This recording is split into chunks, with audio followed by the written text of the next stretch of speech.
Alrighty. We should be live now. I think so. I'm checking. And I'm not sure how to do this. There we go.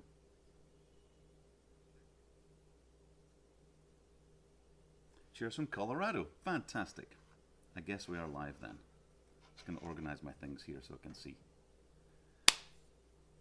Oh wow, what am I tinkering with, Zap? I'm gonna doing is that Zap Anderson?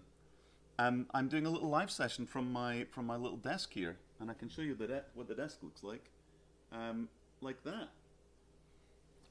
And I'm basically just going to be taking a song from some of these multi-tracks and make me some dubsteps. I'm going to be taking some tracks, some from the Telefunken Labs, and then some from Cambridge Audio, which I'll give all descriptions down below. But basically, I'm just going to show what it's like to work on a desk like this, which is quite cool. It's really good fun. And some of this is just to really show, to get away from the whole idea of just clicking with a mouse for one thing, for everything. Your whole life is depending on this. And to get away from that, to kind of really show what it's like to go double-handed. And this whole desk and the way the Fairlight system works, which is now inside Resolve, in the Blackmagic Resolve, it really is designed for multi. You use both hands, and it makes it very, very cool. So that's what we're going to do. So all I've done right now so far is loaded up the tracks, which is, as you can see, it's like 26 tracks. I haven't linked any. I haven't done anything actually. So you'll see it as is. And I can go to this picture here. If I go to that, and we can see. But I don't know. I think that other one was actually pretty good in terms of seeing stuff, because you can kind of see what I'm doing and all that kind of stuff. I might even just concentrate on the main screen as well, but you guys will let me know. All right, cool. So right now what we've got is, if I look at the tracks, you can see that it's very handy to easily just quickly look through how many tracks, again using one hand. And I can see that I've got bass tracks, drums tracks, kick tracks. I could see what it sounds like. Oh, I'm not hearing anything. Oh, I can see stuff coming up here, but I'm not seeing anything. What does that mean? Oh, you know what it means? Oh, here's another thing. These screens are touch screens, so I can click on that, and you can see that it's very handy actually. It's really, really good fun. Oh, well, there we go. So I can see that all my faders are at 0. And how do we fix this? You hold this down, this thing called the blue key, and I can just go zoop, and then they all come up. Go to the second page. Bonk. Whoop. And so everything is now. Is there a third page? There are. Boop, boop. Isn't that nice? I haven't mapped out anything of this too, so we're just going to do that. Let's have a little see what it sounds like.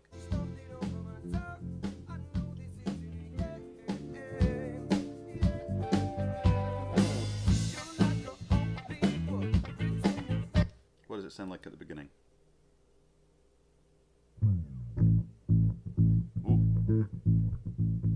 Bass is kind of woolly.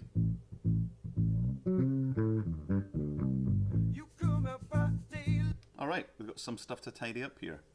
I like to cut things up so I can kind of see the formation of the track. Like if I look at the mini novas at the end there, there's not much in there, so we could actually quickly go down and look at those. So let's look. Oh no, first we actually need to lay out our desk. We haven't done any of that. I can see we've got some stuff we need to link together. So if I go to drums overhead left and right, I can select those from this cool little pad here, and then let's bring up this thing here, which allows me to link my groups. So I'm gonna go tracks 8 and 9, and I'm gonna are these already unlinked? Bonk. So 8 and 9, I'm gonna overhead those ones, and then I think let's look at the drums room, which is that and that track. Let's just pop those together.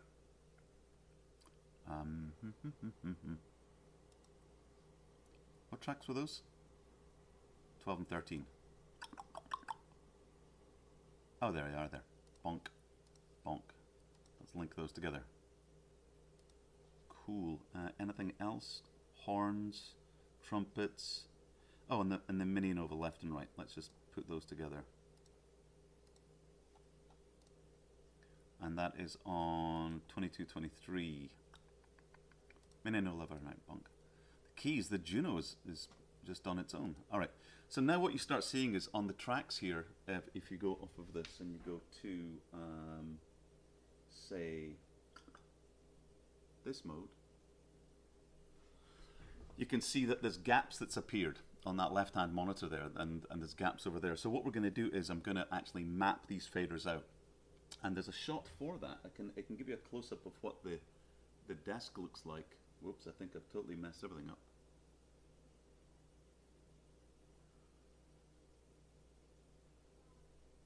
Wow. Well, this is live. This is what happens.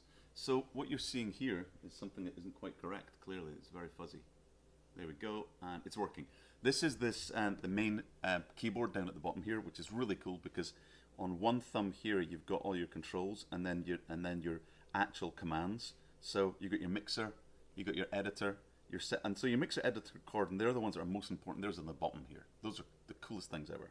Bonk, bonk, bonk. These are called your mega modes.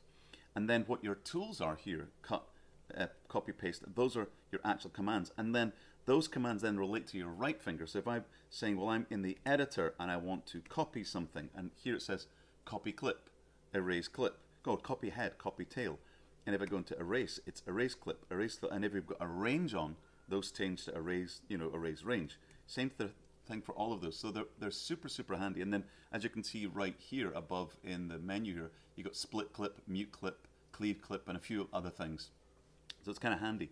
And those sometimes change depending on what's going on. Now, you see what's up in the main window there, up here, is if I go onto my mixer, you can see that I've got these things here, plugins, auxiliary, dynamics, EQ. Right now it's on path. And that's what this screen is here right now, your path. Go into the EQ, you got your EQ stuff. None of these are switched on right now. So that's why they're not really showing anything. And auxiliary and plugins, again, nothing switched on here. The cool thing is, again, that if I do have plugins here, or if I do have things here, I can adjust everything on the side here if I wanted to. So say if I've got this guy here, I can adjust that. But again, I don't, I can do it on the main board, or I can do it here. I can also hold down the blue key and then tap that, and it resets it. Isn't that cool? It's so handy. Boop, boop. See, that's so if I have the forward and back switched on, or whatever, if I've got divergence switched on, and I've got my spread changed and all that kind of stuff, and say I've got, all these things, I can just go beep, boop, boop, boop, boop, boop, boop, reset, and anything that you touch now is reset. Bonk. Very good. Anyway, but that's, again, this is laid out really, really nicely. There's been a lot of thought that's gone into this, which I totally love. Bonk. All right, let's just get on with it now. So let's go back to this view here, which was this, and whoops, not that.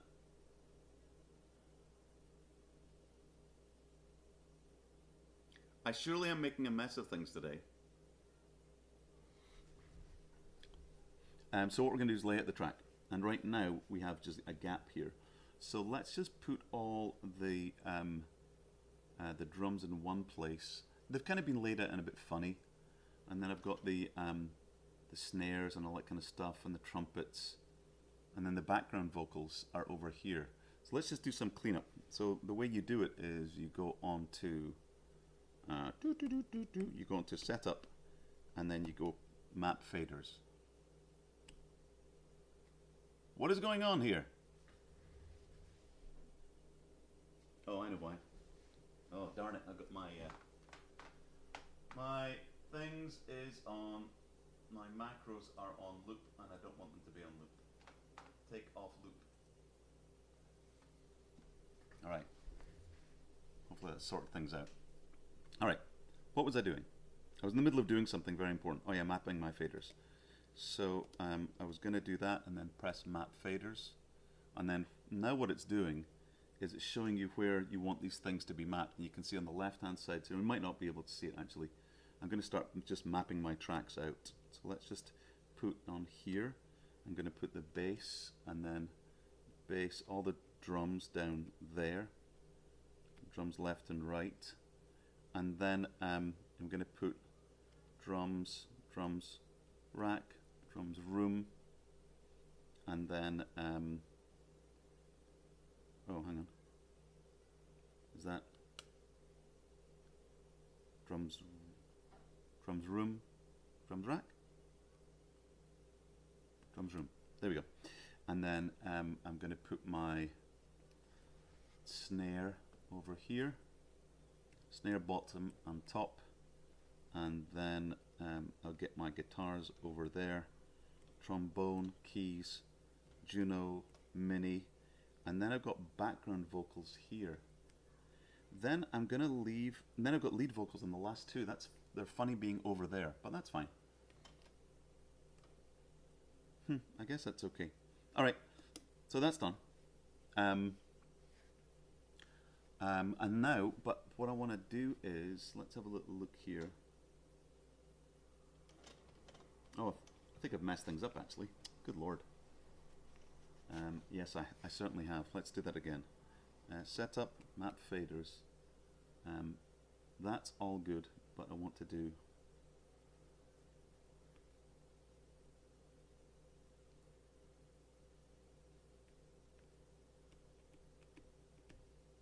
This is all right. Aha! Drums room, and then I'm going to have a blank there, blank. And then it's here. I should have kind of done all this beforehand. It's kind of a bit boring. Background vocals, and then lead vocal here, and then the last one there. All right, we're done. Fine. And then on the second one, I'm just going to clean it all out. I don't want anything on the second one. So map faders, I'm just going to go on number 2 here. I'm just going to put blanks in there. It looks quite cool when you do this. Hold on.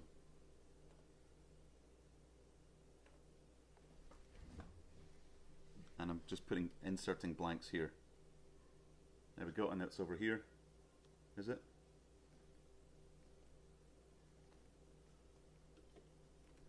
Bump, bump, bump, bump, bump, bump. So it's now clean. So if I go to that one, they're all there.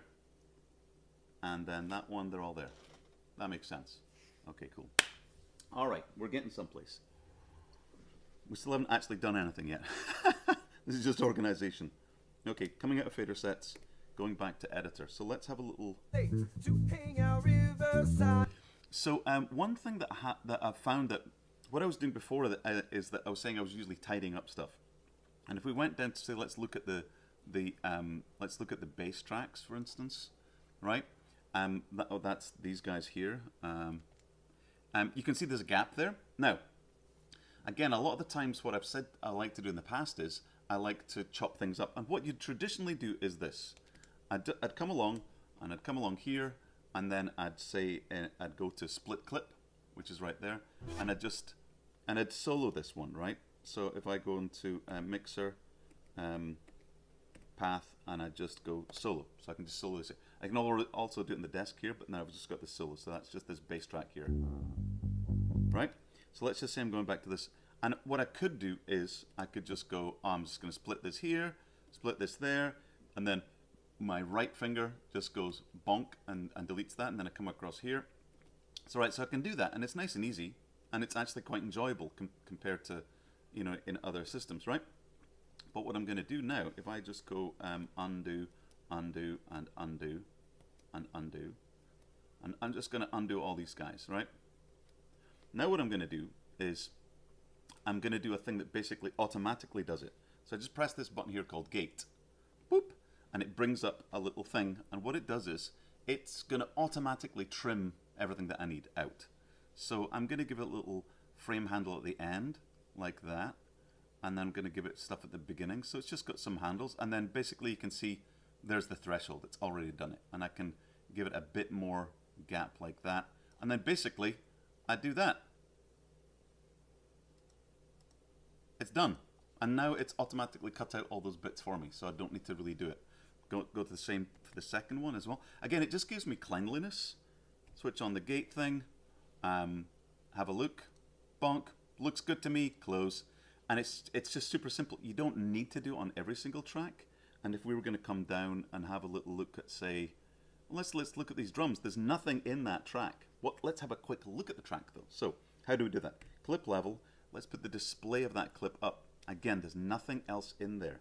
If I switch off the solo and just and I'm on this particular one here, and I go to I'm trying to do it normally here. So if I go to path solo and I press the button here, so you can see it's soloed there. It's not that clear here. It's clear in the other one, but you get the idea. And now we're listening to that. There's nothing really in there. So I could cut it, or I could just go to gate and then have a little look. That looks good. Give it a bit tail handle. Let's give it a bit more tail handle, just for fun. And there you go, close.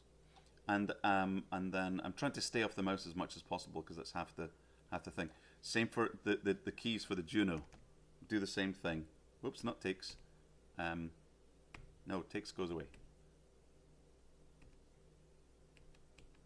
There it is. And then I can say, switch on the gate. Let's just do a little bit more. You can see it's pretty obvious. Bonk. And then let's look at the one on the next track there, that Mini Nova. What is that back there? Is that anything? And let's just take up the solo and then switch on the solo for this. What is that? It's like a little doorbell. Again, we can't really see that so well. Let's just put the clip level. This doesn't change the actual audio level. That's what this one here is for, level. Maybe I can do that. Can I show that? Oh, dear me. Oh, it's this guy right here. If I go here. There you go. Is it working? It's working. I've overlaid the proper graphic on the top here so that it lines up, you know, so you get a clear version. Oh, question. Oh, hi, Chris from Bob Yule. Hey, nice to see you. So I might just do this one manually again, just to show how easy it is to do this. And I wonder if I can do that. Nope, I don't want to do that. All right, I'm going to switch it off and go back to normal. Hi. Let's just go back to my overhead, and I'll switch that on there, and I'll switch me on there. That's not what I wanted. So let's just go to super source instead. There we go. That'll do for a while. All right. So what I'm going to do is I could just go along and just cut this by hand here, right? Vocals and sound effects sound almost as good as Lady Fractics. Nice. That's a compliment. But anyhow, I think I was at the stage where I was saying I could take this level and level it up, but I'm not going to do that. I'm just going to probably just clip it. Just doing it by hand like a crazy person. All right, let's just go into erase, and then I'm just going to go split clip, and then split that, and then split that, because it looks like there's nothing else after that, and then just erase. What's really nice is the way that I can just do that. There's no mouse movement. It's just very, very simple. Let's go and have a look and see if there's anything else going on. The horns, well, now we can actually start looking into what is actually making sound here and what's important. I think it would be good to start with the drums usually, but let's have a listen to the horns. Let's see what those sound like. I'm going to use the mouse this time. Why not?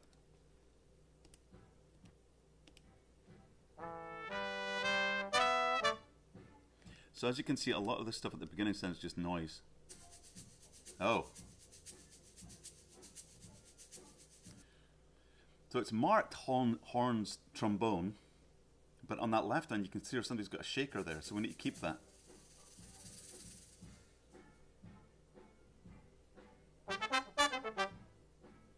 But what I can do is on this guy here, I can just take away all whatever is in the background of that one.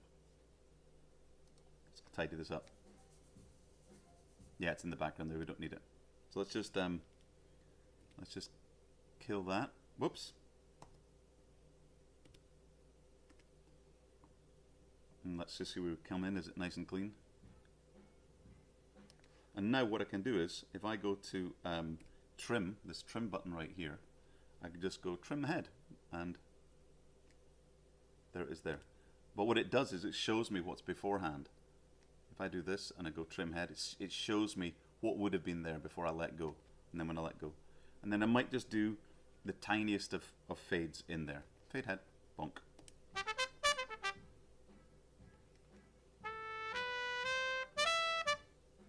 So there's not really much else in there. Again, it could be that I just use a little gate just to take things out. But let's just tie this up. I think it's quite handy doing it like this. Does it cut in? It does. So we could go a little bit tighter, let's say. Let's just go trim, and let's just take that off there. And then when we're there, we can just trim that tail. Oops. And I can do this all day.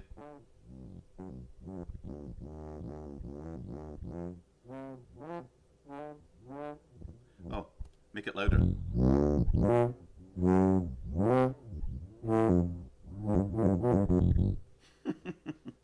I tell you. Okay. Let's just get those other ones tidied up. Nothing else in there, we may as well tidy it up there. Let's just split that. Bonk. Erase. The transport is really smooth. It's really lovely. And if you are listening to it like this, so if I'm in this and I zoom in and I go like that.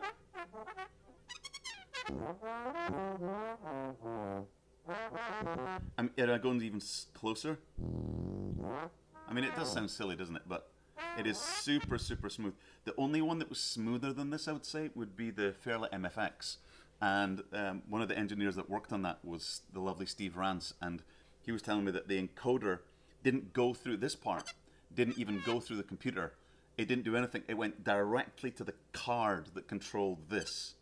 And so as soon as you move that, it felt like you were literally touching tape. It's like you're on top of a 24-track reel to reel, and you're just like sliding them back and forth, that weight. This is really good, but it's something else. But this is great.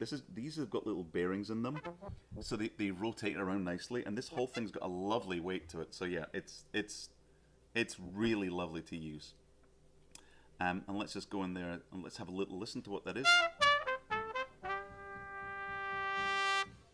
So there, we've got a splash coming in the background there. So we can just split that there. Again, I could just do this with a gate, like the automatic gate part, which cuts the clips for me, or I can use a gate, which I'll show you in the channel editor in a little second. But what's this here? And is that something we need to look at? These trombones. It's the shaker. So it's really, I'm going to probably move that onto its own little tracky poo, because it's kind of, I might be doing some key EQs on that, and those shakers shouldn't really be in there. Is that shaker there too? It's valid shaker shenanigans. Where does it start? Oh, it's just ramping up there. But I do think I need to treat those separately from the... Yeah, you can literally hear him putting it down. Yeah. Should have. Also, you notice the way that I can do all of the stuff I need to do. Sometimes if I'm listening to something, I can just press this, and it'll just go back a little bit for me, which you can predefine how much you want it to go. But it's super handy. I end up usually going do, or end up going like that quickly. But I don't use this button enough. Now, in the new version of the Blackmagic Resolve version of this desk, there's an extra button in there, and I'm not really sure. I find this is really, really good. And also there is a little funny thing that they can change, but this here, when it's on that, I really like it lighting up, so I know that I'm on that mode. And then when I'm off it, it goes to yellow and it shows me this playing. Now, it doesn't do that by default, and I don't know if it's something that can be pre-programmed or changed or whatever, but that's something that I would love to change. And now we've got vocals. Let's look at the vocals. Again, we're just trimming stuff up here. What is on this little fellow here? Let's clear the solo and go back to that. What are you here, little fellow? Saturday night. All right. You can hear there's a lot of junk in the background. And is he saying anything here? Let's get his level up. Clip level. No, it's just noise. And you can just hear the cab of his guitar going there. Oh, one thing I've got here too is right now, because I'm messing around, all the meters that you're seeing at the top of, whoops, that screen here. This is weird. This screen here is that's all pre-fader, and you can change all that to be post-fader. And also, one of the things that's very cool is that if I take any track like this is background vocals, and I press this button over here, let me show you where it is on the, oh no, I don't want to mess up. Over here, you can see on the left down here, that's now the channel for that. And that's where you can switch on your compressor, and you can switch on any of your thresholds for your gating or expander, and you've got a limiter in there as well, right? Now, you might, if you look really closely, if I go into this mixer here, and I'm onto my EQs, and I switch on the EQ here by going to this guy right here. Where am I? What track am I on? I'm on this track here. I need to come out and find where that little gentleman is. And I go over here to my EQ, and I switch on my EQ. Boop. Right? See the line that appears down here? Whoops. Down in there. So if I go onto the channel for this, you can see it switched on here. And now I can make changes here, right? And it changes it in the big display that's right in front of me. It also does it down here, right? And I can also see that if I've changed any of these guys here, I can make adjustments here also if I wanted to. Whoops. It's this one and it's this guy here. So there's my gain for that there. So I can do that on the screen here like this, which if I don't have a huge desk, you can do it here. This is kind of like the main unit, but I can also do it very handily over here. And if I do it to this one here, you can see it's really easy for me just to reach over and grab that there. And again, if I mess up any of these and I make a total mess, I'm like, oh, I don't like this. I hold down the blue key and then I just touch them, and you see they all flatten out. You can also see that if you see how messy it is down here, you can see it down here, right? And then if I just go, it flattens out. It's super, super nice. Or also, here's another thing. If I messed up my EQ like this, I can equally just press it here and it'll flatten it out. They both do the same thing. It's a bit easier here. And see the way they lighten up? As I press them, they light up on the screen. It's very, very handy. All right, let's get back to what we were doing. This guy is just noisy, and he's just got his vocals here. So I would do this by hand and take that out. Let's just take out this and go to Editor, Erase. Let's just take this off, Erase Clip, and then there. And what else? There's nothing else in there apart from here where it does something right beside a guitar noise. And that goes Saturday night. Wow. All right. Very close to that microphone. And I think that is it. 2 lines of Saturday Night on the background vocals. Then we've got the, let's listen to the lead vocals. That's those guys all the way over here. Boop. Oh, I need to put on this and this. I'm sorry, I forgot to do that. My mistake. All right. So we're now going to listen to those vocals here, which is the last of the vocals. This guy. Well, let's listen to this because this sounds. It looks like this wet. It says. So I'm guessing it's going to be a reverb of some sort. And if we're on that lead vocal here, and we are on path. Let me just solo that here. Whoa.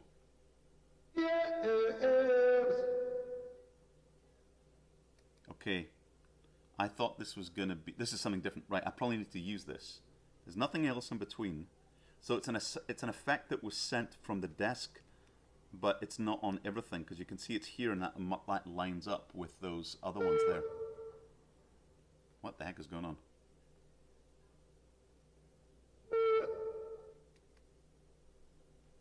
Are we missing some background vocals? Gonna have to look into that because there was nothing on. That's lead vocals wet. Okay, let's just figure it out as we're going along. I think I'm going to do the gate on this one. So if I go here, gate, and I just say I'm going to give it a little thresholdy poo here, you can easily see how it just cuts out all the nonsense very easily for me. Like that. Am I missing anything? No, I'm not.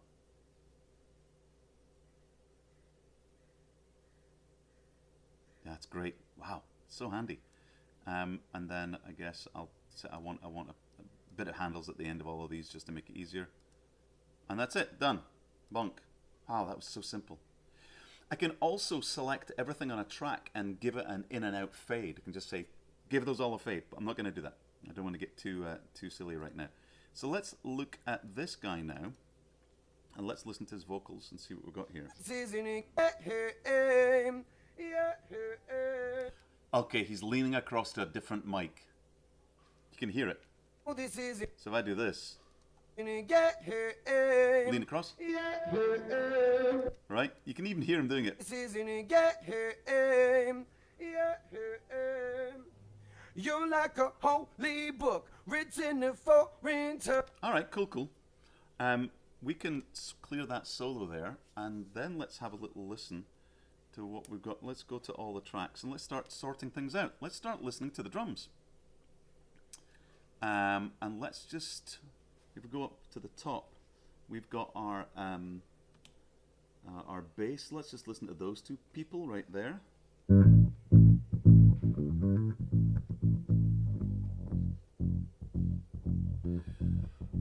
That's the DI. Doesn't sound. The one at the cabinet sounds way better. Alright. Now, what I could straight away do, if I wanted to organize these, is if I go into my page 3 here, I've got nothing on it. So what I'm going to do is I'm going to start making my buses. Okay? So if I go to bus assign, oops, I need to make my buses first. Bus format. So I'm going to make a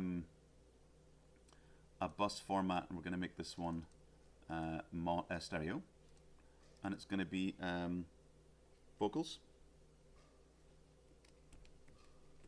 You notice also that this changes here to keyboard, so I can type. Isn't that handy? And then I'll put in drums, and it's going to be stereo as well. All your subs, of course, and let's go guitars. And then you can see here that any of the buses can be anything. 22.2, Dolby Atmos 9.1, can do lots of different. But right now I'm just going to do stereo. And then we've got, I guess, horns. And we'll make that a stereo as well. Is there anything else? Let's just leave a wee space. So now what I'm going to do is, on this little area here, which is on bank 2, I'm going to assign my buses to here, right? So now what I'm going to do is, if I go to my, when I look at them over here, you can see I've got vocals, drums, horns, and guitars. Oh, I need to have one for bass, I guess. Might not. I might just do that separately. Okay. So now what I'm going to do is I'll pop them down here, make them nice and handy. So I'm going to go to Setup, and then Map Faders, and here, boop, I'm going to tell it for this area here. I'm going to say that I want to go onto my buses, and you can see, you might not be able to see it very clearly here, but right here you've got 4 keys here, and this one here is marked vocals. So vocals, and then it instantly pops up a fader, and then drums and guitars and horns, and boom, I've got them all handy here. Boop, just like that. And now I'm just going to go exit out of that, and then we're good to go. Now I've got all my faders there. What I haven't done is actually put anything over to them. So there's nothing actually on them right now. But I can sort that out now that I'm going to start sorting out the drums. Boom. So let's just do that. Let's just listen to the start off with this here. What do we have here?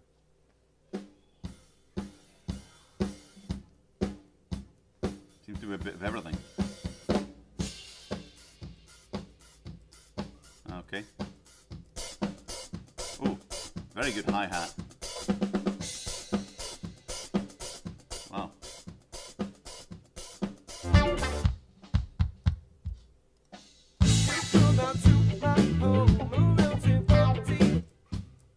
Oh, wow. The overheads.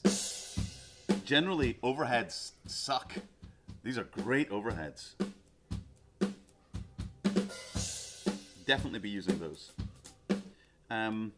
Absolutely. Okay, now let's have a little listen to what this rack is. Wow. That sounds horrible. It's got a lot of tone on the tom. Gonna bring that down. Let's have a listen to this one. See, listen to that.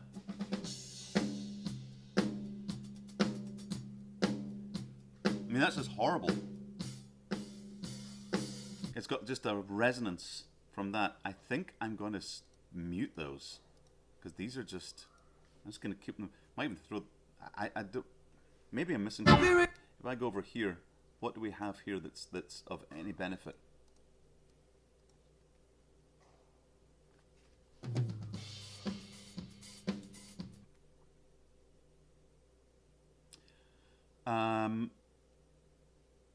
What I'm not seeing toms. Wow, okay. So we now just go to our snare top and bottom.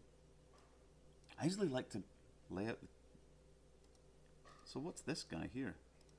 Feels a bit, I've got to figure out what a lot of these things are. No.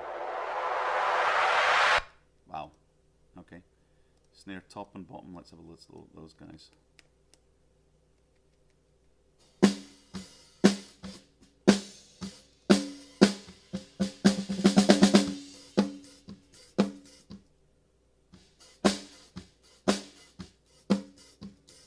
Okay, this straight away this feels very tinny, and this has got a lot of bottom in it.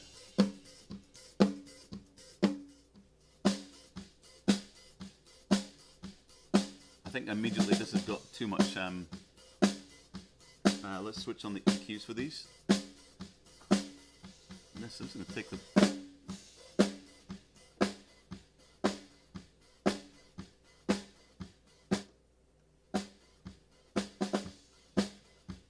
All right.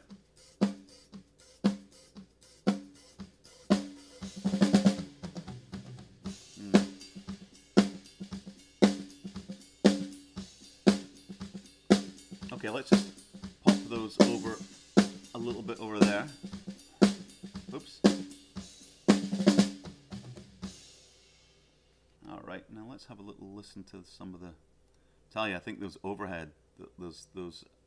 Now we've got the drum room too. Let's listen to that. Okay. I'm not a.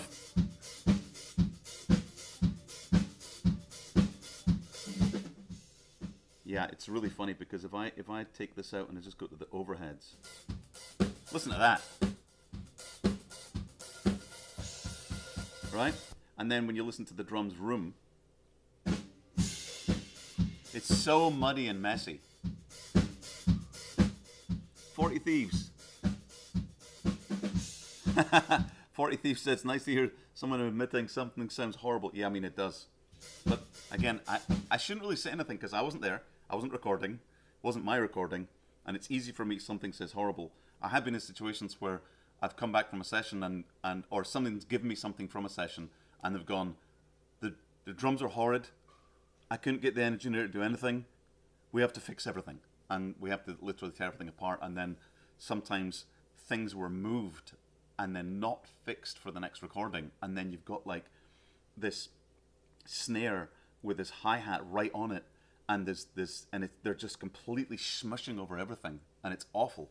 And you're like, okay, I have to find a way of triggering a sample from this cleanly, and it takes away all the energy and from it. It's awful. So yeah, there are definitely situations where it's like, well, you're given something that's a mess, and you're like, what can I do with this, you know? But this one here,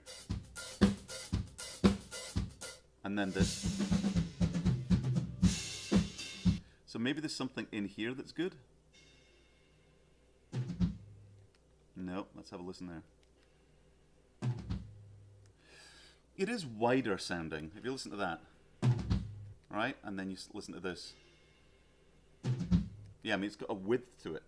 So what I might do is just keep it low down in the mix for some low end width, and then EQ it so that you're only going to get those parts there. Oops.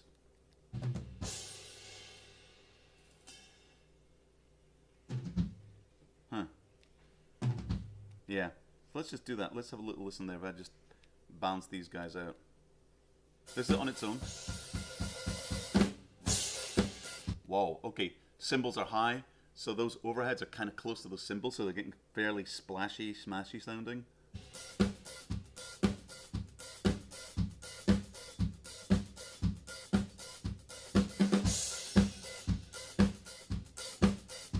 Yeah, I mean, it does bring something in there for sure.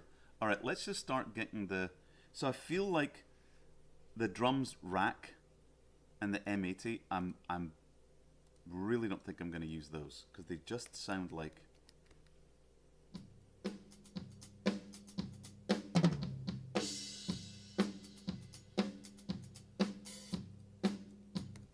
I think it would be interesting to just pretend that those weren't there, and then let's just concentrate on getting some decent kick sounds going on here, which is here and here. So let's have a listen to these fellows.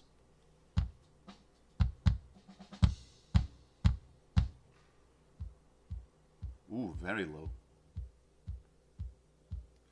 First of all, let's go onto this and get this kick drum.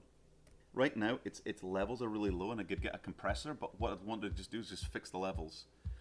I can sometimes what you can do on this is just normalize all the levels and say normalize everything. I find that kind of like things can happen, so I like to know for each one what I'm doing, because it might be that there's something really loud and it's just, I don't know, you can mess things up. So I like to just go into here and I go clip level. On this one here, I'm going to hold down this thing called, and if I go close into it, you'll see, bonk, there you go. So you can see it's fairly low down there. I'm going to bring its level up. This is the actual level, not the display level. So this is like a trim level. I can bring that up so I can hear the damn thing. And that now I can actually hear what's going on here. Oh yeah. Right, that sounds like there's something, that's not clean. There's a delay or something thickening it up there.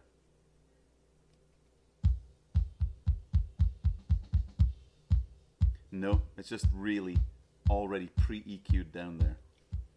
But then you get this guy. So what I'd do with that is probably just take out a little bit of the switch on the EQs for these two fellows.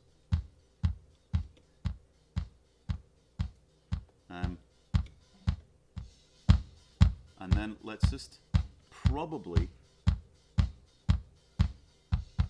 let's just shape this a little bit.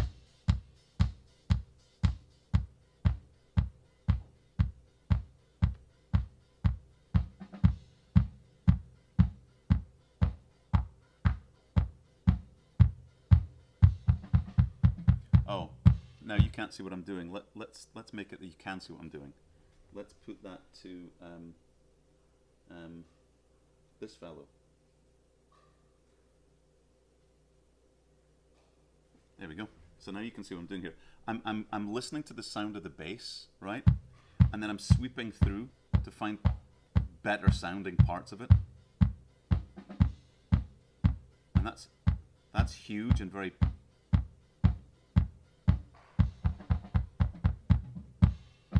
that sounds better. And then when I bring in this guy beside it, it's got a nice thump to it. Like, that's so bassy. Look at that.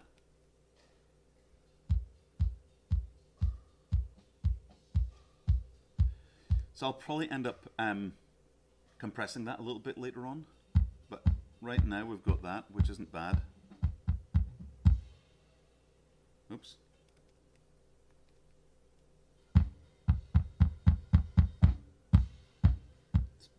Kind of nice, actually. I think that sounds pretty cool. So let's see what we've got if we get our. So that's our kick, and let's just start adding in the snares. Let's have a listen to those guys. Let's select those two.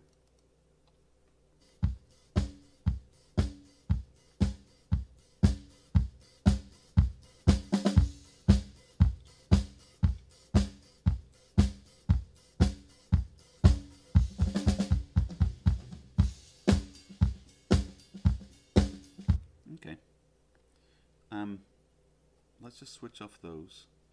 So we know that we're going to have the Dracs we're switching off.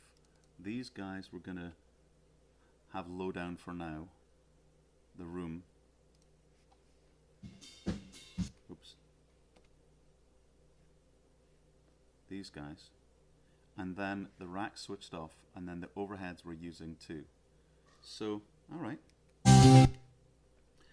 What we can do now is I can take those tracks and let's patch them to the buses. So how we do that is in bus assign. Boop! Look at that. So now you can see if I click on the main.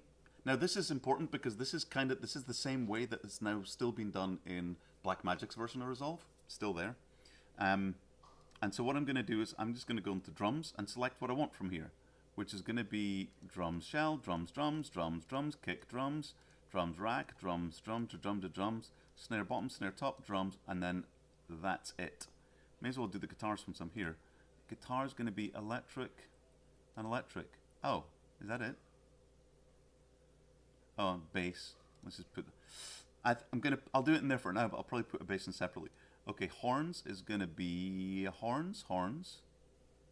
Oh, guess what I didn't do? Keys. Grr. Silly sausage. So let's just do one for keys real fast, and that's just drums. All right. So now what we also need to do is we go to vocals. I can go onto my vocals background, vocals. Just have those there, but they're still all in the main mix, right? So what I need to do now is take out all the stuff that shouldn't be in. None of these should be in the main mix because they're going to be routed through the other ones, right? So horns, and then now I've not done the keys, but I have done the vocals and the vocals, right? So let's just remedy that though. Let's go and make one for keys. I can't believe I forgot that. Why didn't you tell me? You should have told me. Did somebody tell me? No, they didn't. Okay, fine. All right. Now what we're going to do is we're going to, on the bus format, we're going to add one called, we're going to add another sub, boop, and there it is there, and we're going to call that keys. Keys? Keys. Okay, and pop that there, bump, it's a stereo bus. Oh, also what I can do if I wanted to be really cool is in here, I could make that one green. Green for guitar, and purple for horns, because, of course. That's kind of pink. And then keys. Keys would, what color would keys be? Let's make them yellow. Like that. There we go. Aw, that's nice. I'm not sure about that pink. I think let's make them red. Bonk. Okay. And now, let's go down to this page here. Boop! Oh, look at that! Look at this! Look how nicely colored they are. Isn't that nice? Now what I'm going to do is add keys right here. So I press on here, I go to setup, and then fader sets, then map faders, and what do you want to do? You click on the track you want it to be, which is this one here, and that's, I don't know if can anyone see that? No, you can't. Anyway, you click on the desk, and then you come to your main screen here, and then you say, I don't want tracks, I don't want anything, I want buses. And there's my buses. Which ones haven't been assigned? You can see that keys has not been assigned, it's not got a blue thing on it. Oh, how handy is that? So I can immediately press keys, and when I do that, it appears on the left here. And it's on the screen here, and it's on my fader here. So now everything's organized that way. Cool. Now I can switch all that off and exit out of this. What I'm going to do now is, in my mixer, I need to make sure that my bus assign, now that I've got one for keys, I can actually put the keys on there. So keys Juno, keys Mini Nova, and I guess that's it. And then on the main, I take those off so they're not there.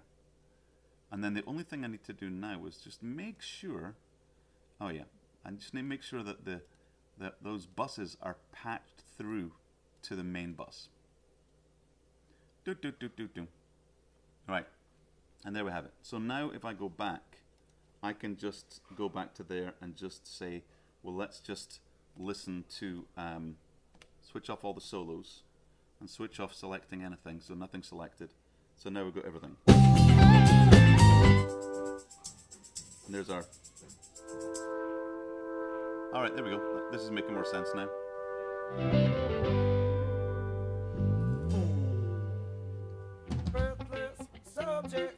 Alright, there we go. So we'll go back a little bit.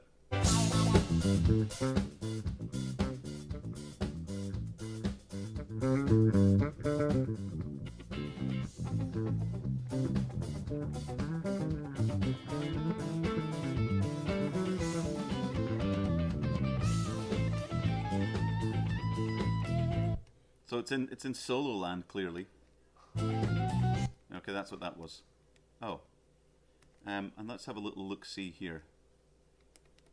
Yeah, so that's just in this kind of jumbly solo part here. No vocals.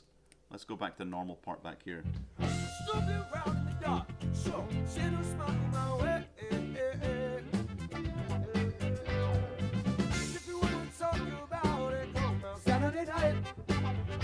Alright, let's get these drums sorted out. So I'm just going to fade everything else out. Now, I can also do this. If I was going to be fancy, I could do this here, and I could go onto my, instead of fading these out, I could just listen to my sub-bus mixes. So if I go to this screen here, called Bus Assign, oop, not Bus Assign, the one that's here called Bus Format, which you can't see right now, but basically I can see that my sub one, my bus one is vocals, drums. So if I wanted just to listen to drums, I could do this. Now this is the cool part. You can't really see this too well, but if I go into my sub bus and go 1, I'm getting vocals only, and then drums only. Right, but, and that's cool. All of that is cool, but what it doesn't do is it doesn't really give us anything to look at down here. So if I'm going to listen to that, it'd be easier for me just to do this. But we're not going to do that. We're going to listen to the drums. So that's what we're going to concentrate on. So let's go to that. So we're going to go to the first page, and we're going to just listen to drums, and let's just start getting this kind of mixed out. So let's just bring all of these guys down, and let's bring the snares down. Let's bring, and then so they got nothing. So let's start bringing stuff up. Let's bring the kicks first.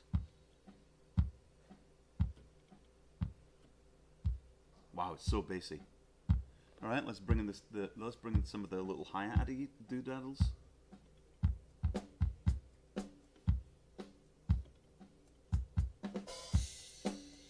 All right, so that hi-hat is kind of. I'll bring that up there. Seems a bit widdly, doesn't it? Let's just look at that. If I was going to switch this on. No, this guy here. EQ. I'm going to switch on the EQ for this guy here. Oh, did I play with that guy already? He shouldn't be played on at all.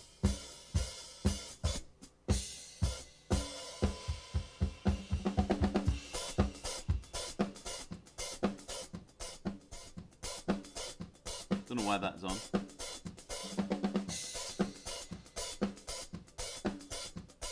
A little tinkle in there.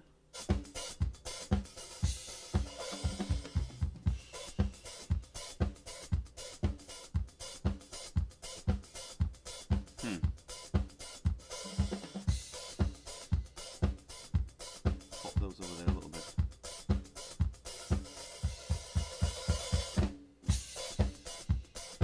Put this over to the left a wee bitty. And let's bring in the snares.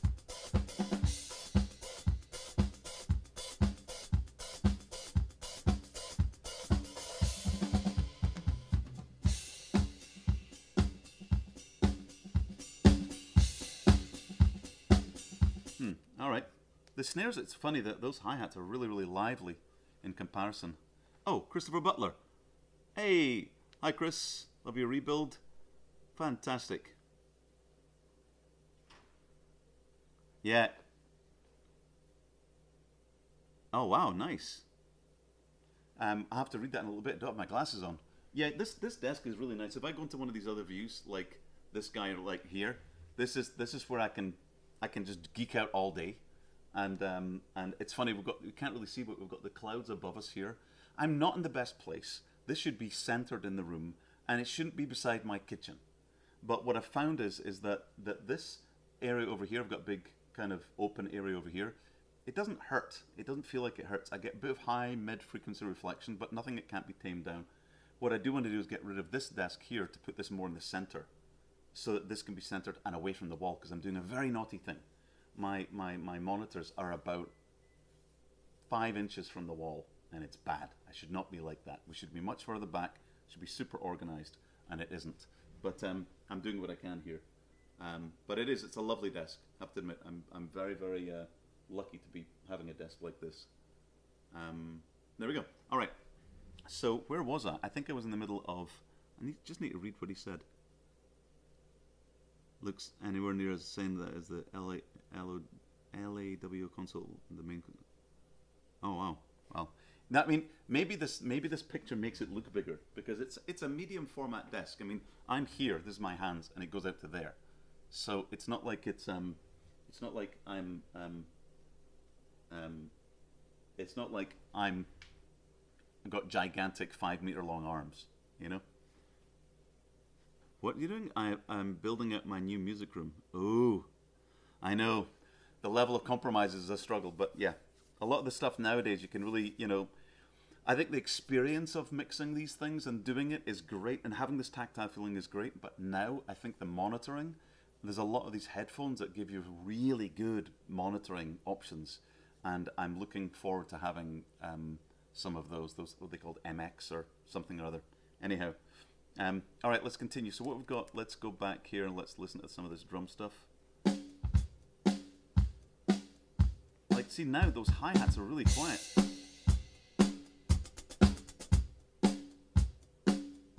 Let's just, they need to level those out there. All right, I think I found a problem there. Yeah, so those cymbals are really close to those hi-hats. Wow. All right. See, now it's like, it sounds all splissy splashy when I do that there. I'm going to switch off the EQ on that for now, because I don't think it's helping me doing anything.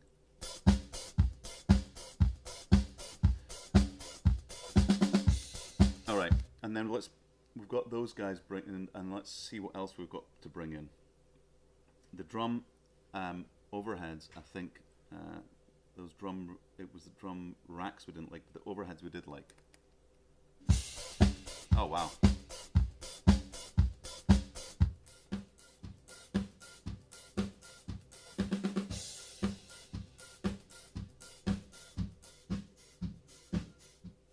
All right, so we're going to keep both of those, and we're going to, yeah. It's funny that I'm just going to take that hi-hat and, ooh, boom, boom, boom, boom. A bit of David Bowie Let's Dance there. Boom, ba boom, boom. Da-da-dum, dum.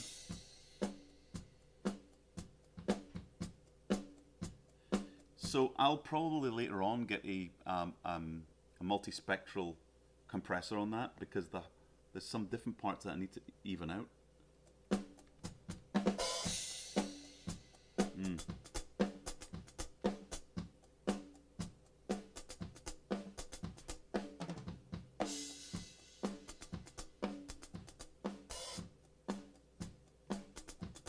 And now bring up the makeup for that.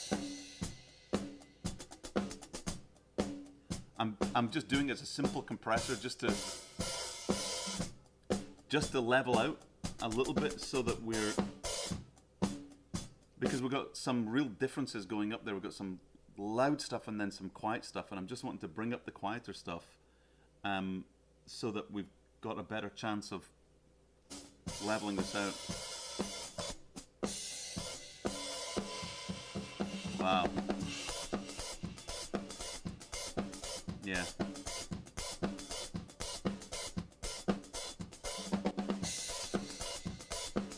Okay.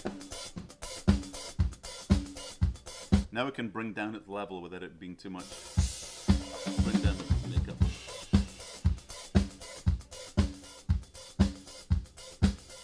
Alright. And Stan, I still feel like what would the racks give us right now? Oh, they're on mute. Why? Because they're bad. Nothing. Nothing. These are muted, and they will be muted, and they will never be used.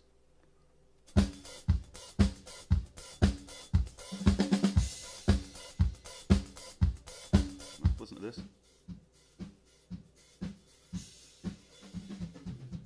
No.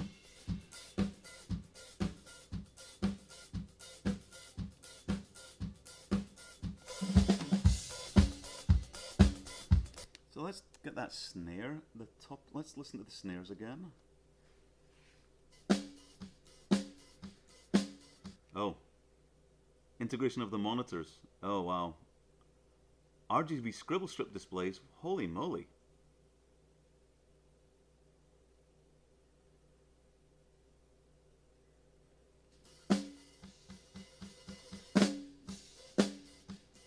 So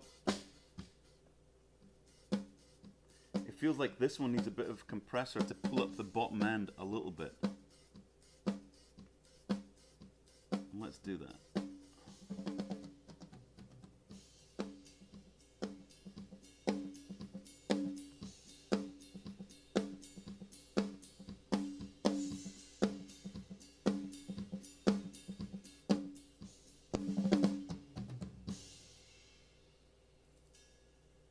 Alright. Let's listen to that. Go back again.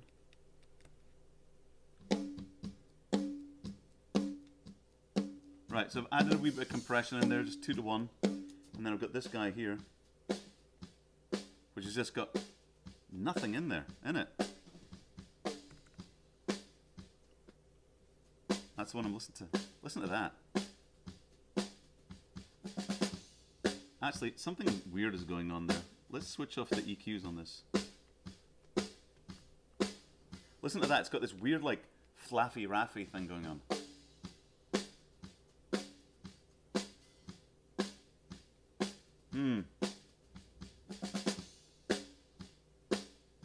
What is that? It just sounds like something's loose. It almost feels like I want to... What I do is I might keep this. But then I might gate this. Let's try that. Let's try that. This might not work. There's a lot of things I do that might not work. But let's try that. Let's just switch on the gate. Can you guys see things? Maybe I need to just change the screen a wee bitty. Oh, alright, let's do that. Let's go back to this person here. Boop. And then let's switch that on. Alright, so at least now you can sort of see a little bit of what I'm doing here. So I'm just going to see if I can filter out some of this extra...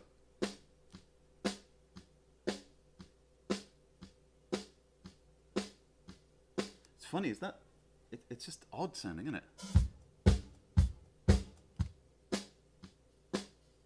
It's just got this really high rattle kind of flat fall off nonsense. It sounds crappy. And that's snare bottom, right? So let's just switch off everything. Oh, you know why? I'd switched on a limiter and not a gate and not actually done anything with it. I just switched it on by accident, so it was cutting off little bits and pieces. So let's make sure I'm actually cutting off the right thing. Let's go to this so we can see. It's basically, so those bass drums could go, right? So let's just do that. Let's just get in there and get a bit surgical here, and let's just, I'll tidy it up in a little minute, but do. And I'm going to bring the attack in tighter. I'm going to do the release a bit.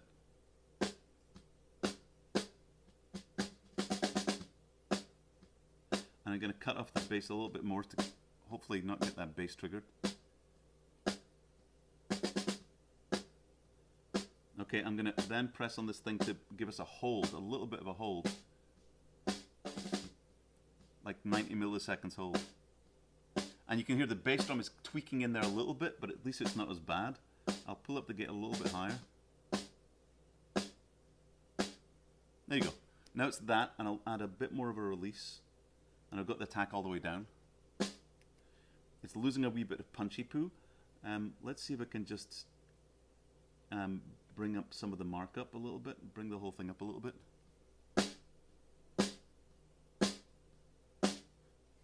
I think that's better. And then when we add in the other one, there you go.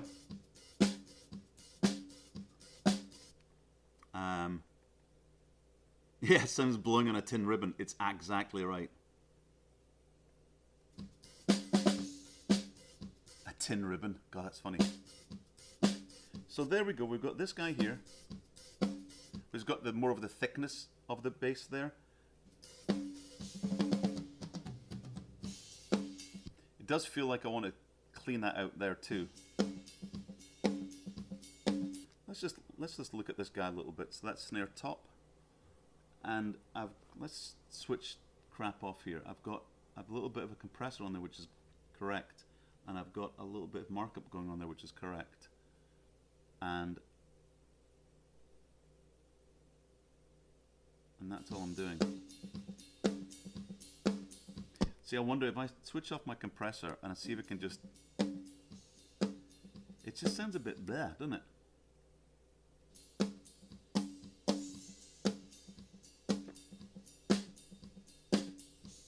So this is really the body that I'm willing to pull out.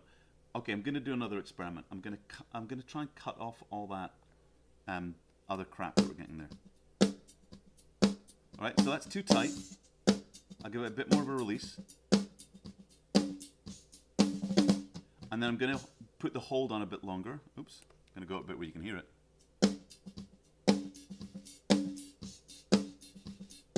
See, it's going ba-ba, and I need to give it a bit more release.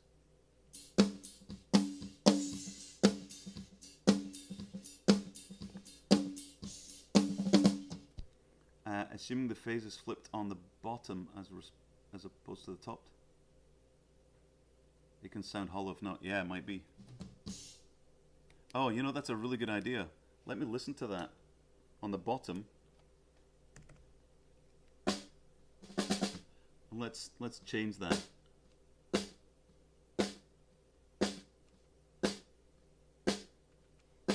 Am I listening to the right thing?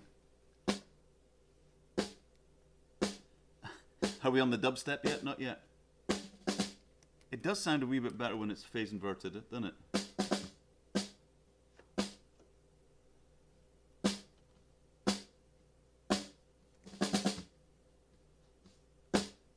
It's a wee bit difficult to tell, but now when you add it together with the other one. You're right, dude. You were right, the phase was inverted. I inverted it back and it sounds less hollow. Thank you. Look at that. All right, very good. Let me hear again.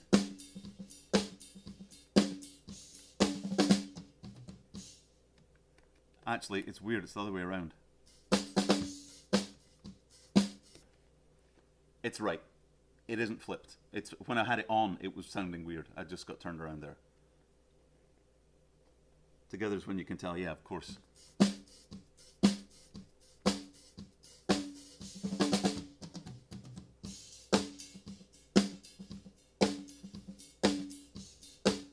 Not sure which sounds better, but it sounds...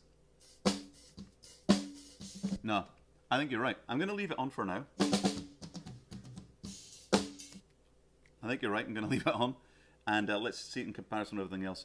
It feels like we've got all those toms. We've got nothing. I feel like I'm missing something. Like, if we bring up the let's see if they've got something on this. If we go like this, we switch off these guys and we do this, and we go to, let's have a look. What did these guys do? Forgot what these guys do.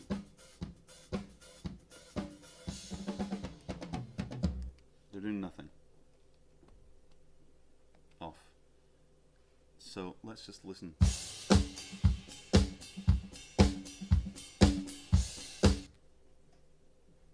Yeah. Now it sounds good. You're right. I swapped around the phase on that. It's better now. Those hi-hats sound like crap, though, don't they? I feel like I've hit them too hard.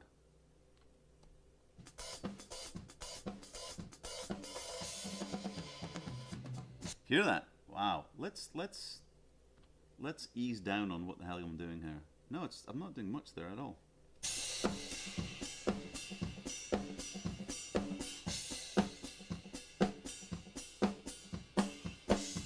Sounds like somebody's got flushing a toilet right in there. The hell's going on?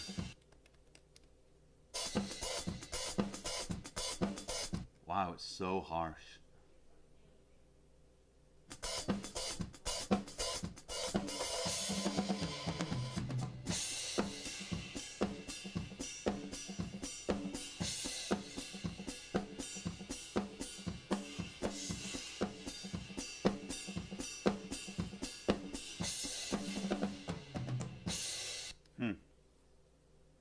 I'm not happy with it, so I'm going to come back to the drum sounds. Let's go back again. So let's go back to the beginning. Let's see how it all feels when it starts. Whee! I sometimes have to check to see if I'm on a track where a screen where you can actually see something. So I'm sorry if I'm not moving things around a little bit. I've got this mode where I can do this. Hang on. I do this, and it just kind of goes around between the inputs so you can see different things. So I'm going to just listen to the drums and then move on to the guitars, I think. Alright. Sounding beefy and nice on the drums. I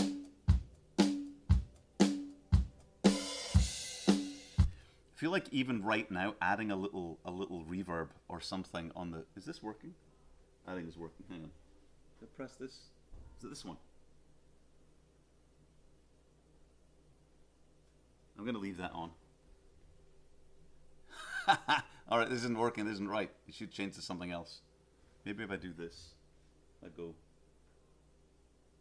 Alright, it's already doing it. Alright, I'll leave it to see if it works. If it doesn't work, then we can just pretend that it doesn't work. Okay? I want to just add a little bit of reverb. So what I'm going to do is, on my mixer here, I'm going to add a... This feels like a good one to have it on, because you can see things. I might need to make more presets by the looks of things. All right, I'm going to... oh, I need to make on one of my auxiliaries. I don't have any auxiliary set up, so if I go to my number 2 here, I can just put my auxiliaries right here, which is what I'm going to do. So I've got bus assign... Oops, nope. Get those mixed up. Bus format. And then my auxiliary one is stereo, and I'll make the second one stereo, and I'll call the first one just reverb, drum rev. Okay, and I'll make it orange, like that. And I'm going to assign that to over here. Wow, this isn't working. This thing. What's going on here? All right, I'm going to go to Setup, Fader Sets, map faders, and on this fellow here, I'm going to put my bus, I'm going to put my drum and auxiliary 2 on there. You can't see that, but it's happening. Oh, this isn't working at all. So let's go back to that.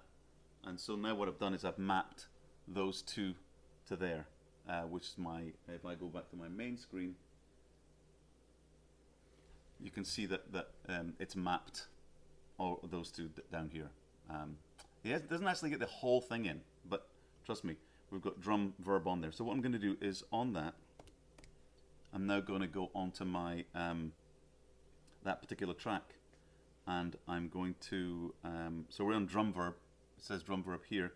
Now I can just go into Mixer and go plugins, right? And then here it's got on my different screens for that. Let me go to that page.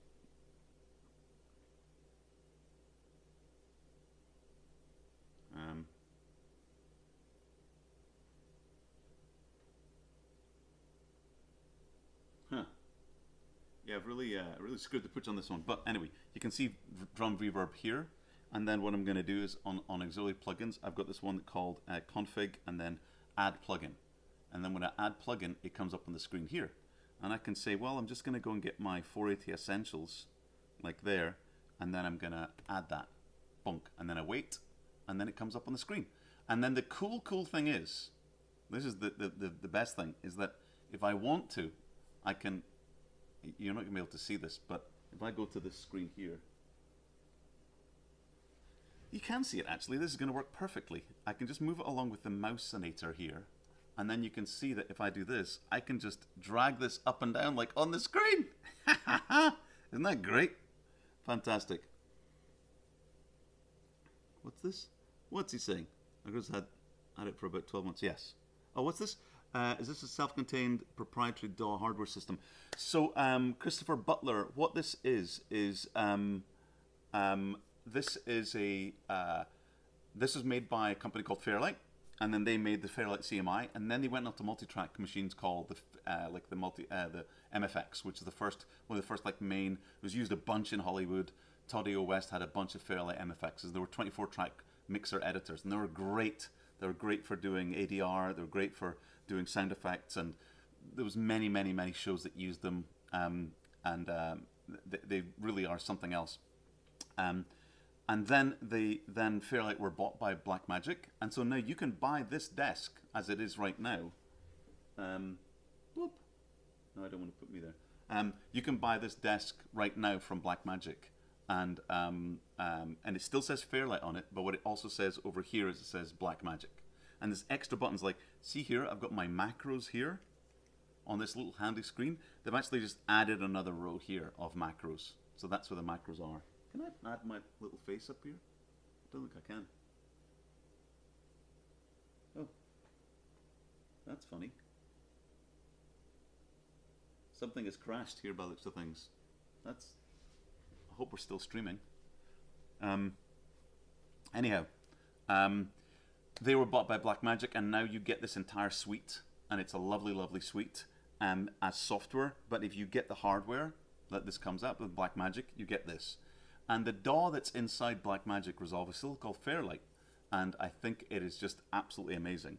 And I think that it's once they add back MIDI into this, it's going to be really powerful. So I can just do this here, and what I can also do is if I go onto my track that I wanted to send my drums from, so let's go to my snares, which is this guy over here. Let's just say snare top. So let's just listen to snare top or snare bottom. No, snare top's got more body. So now what I'm going to do is if I go into if I press this. Oh, I really fucked it up. If I do this and I just go straight to that, there we go. And if I come over here and say for this one here, I want to click on my auxiliaries, and I'm going to send my first one to drum verb, and I'm going to send it by about that amount. And it shows you, if I go back to my main screen here,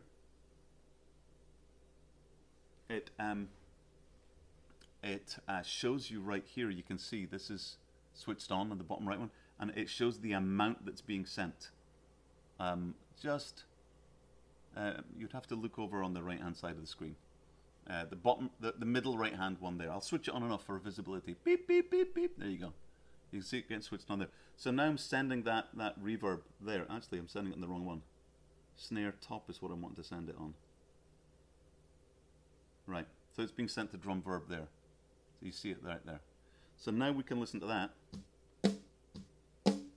And I now need to just close this out here and just make sure that my drum verb is going back into the main mix, which it is now. Right? So if I go back to my second page and I go to my drum verb and I then pick up plugins, it'll bring that screen back up, which is cool. And again, I can reach across and adjust it with my little handy dandy hand there. And right now, it's just a generic, the default thing that comes up.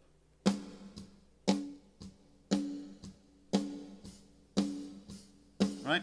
And I'm just going to put it to full wet right now, because then what I'm going to just do is on the actual drum here, if I go back to here, and I can just see how much I'm sending it to. There you go. So if I show you the desk view again, wrong one, wrong one, wrong one, kind of. All right, then you can see that I'm just over here sending the amount of drum fade to it. Let me just do this so you can see. Boop. There you go. So there. So that's, I can switch it off, switch it on, off, on, and it's handy because I can just do this little dial here, and you can kind of see here. Also, if I want to get really fancy, I could do this. I guess, could I? Yeah, I can. I literally do it with my finger here on the screen. But that's silly. What's this Simon saying? Whose source multi-track recording is it? So this is from. There's a couple I'm getting from. They're coming from the Cambridge Audio. Cambridge Audio. I'm coming from Cambridge. And they've got a whole bunch of multi-tracks. And this is one that's been covered by other people as well. And there's the other one that was done by Telefunken. And they've kind of merged them all. So if you go to Cambridge, I'll put a link in this after I finish. I'll put a link in there so you can kind of hear it. But basically, it allows you to, as long as I don't monetize from this, and so as long as you switch off monetization, this is purely for education, just for fun. It allows people to have a little look and listen without any, you can just edit, you can add stuff, you can make it as crazy as you want, as long as you mentioned where it came from, then you're all good. All right. So if I now go this and then that. There we go. So now we're back. So now I'm adding a little bit of switch off the verb. And it's alright. It's like a decent amount of verb, and it's only on that top snare.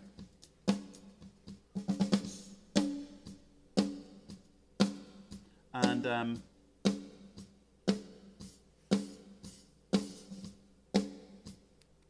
so now let's just listen to all the drums. All right.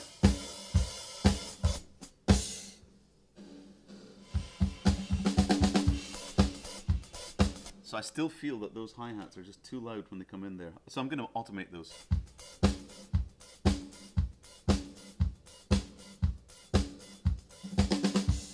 So when he's not doing that, what does it sound like? Okay, I think my compressors helped there.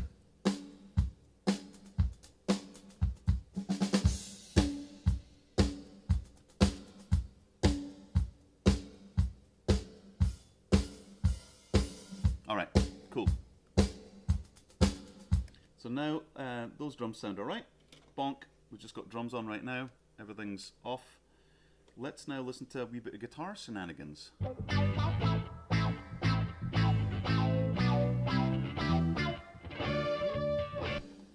Unmute the tom racks on the fills. Yeah, you're right. I might do that. Because if we listen to the racks there, I think that's the only time that they're actually giving us something. If I go back to those the racks. So if I listen to those and we unsilence those, and we just listen to those, and I go back to my second one, and I'm just going to put the drums on right now for that, and we listen just to the toms. Is there a place where we're listening to those, where they have anything that's of value? You know what I mean? So if we're listening to that, those two guys here, is it just on those parts there that they're handy at all? Just on those parts.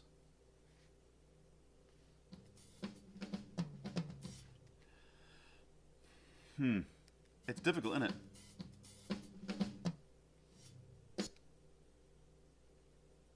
Is it even on that one there? This one?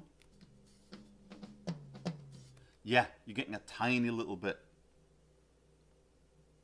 Just on that one there, just on the M80. So if I switch this off and I mute this guy, and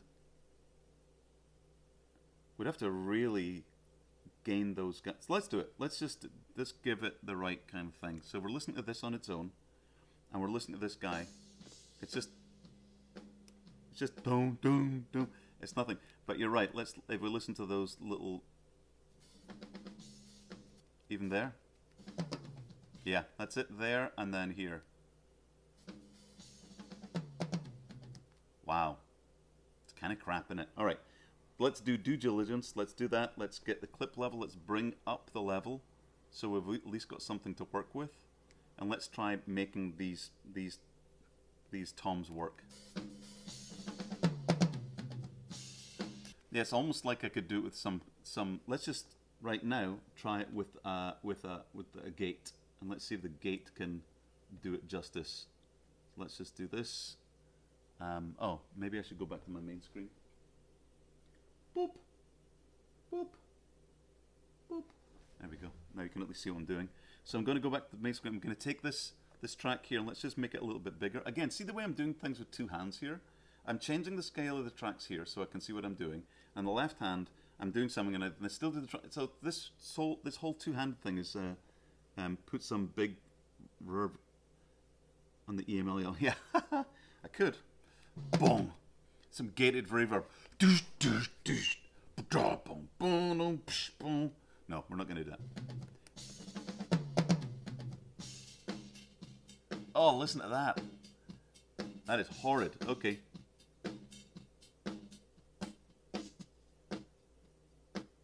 Let's see if it allows this tom through. Does. All right, so let's give the release a bit higher.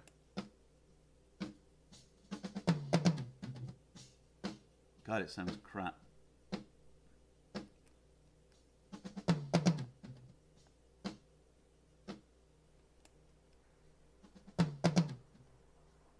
No, okay, I'm gonna add a tiny little bit of hold to just allow it to get through those little bits.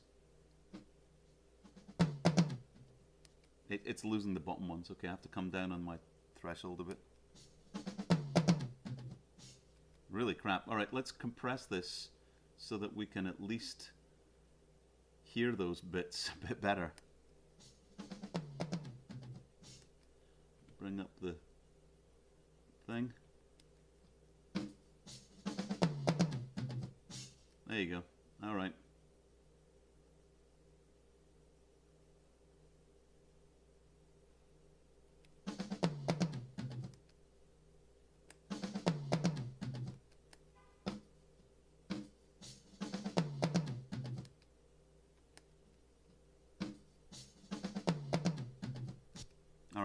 So I'm holding the release on that too.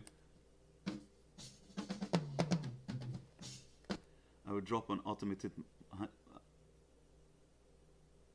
mutes, and tom mics always sound crap in isolation. They do, don't they? Yeah. So let's. So I've just hit them with a bit of. I'm really doing a ton of markup. I'm doing 10 dBs of markup on those toms just to give them something. So let's see if I do that. The snare's still poking through. Oops. All right. tight.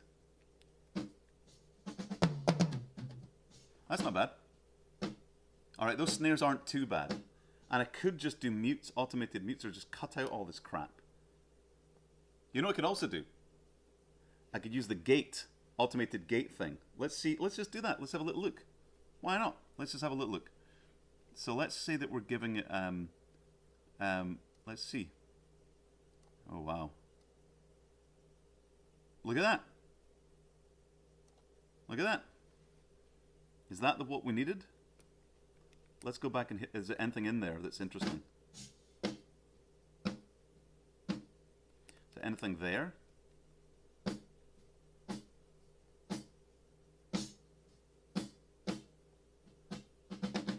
Yeah, it's only on those, so it's selected the highest level, and I don't think there's anything. If I go a little bit lower, is there anything else that's important that it pulls in? Yeah, we can leave those in, but I don't think there's anything. Let's see if that is one. Let's go back here. Is that an actual tom fill? It's not. It's not. It's not even something. So if I just go back and just eliminate those ones that were there before. Okay, I want to, is this feels like it might be one here. Wait a minute, let's switch off the gate.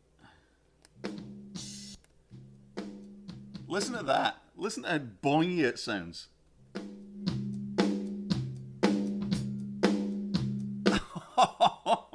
They're just resonating.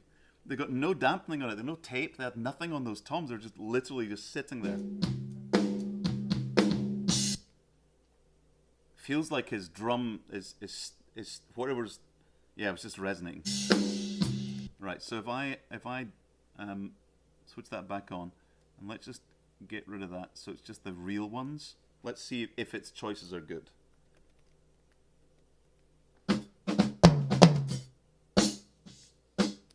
Better than nothing. Let's gate those. Bonk. Haha. Cool. All right. So what do we have here? And then literally I could just cut those out like that. That's nothing. Like there. I'll just go split that clip and just delete that.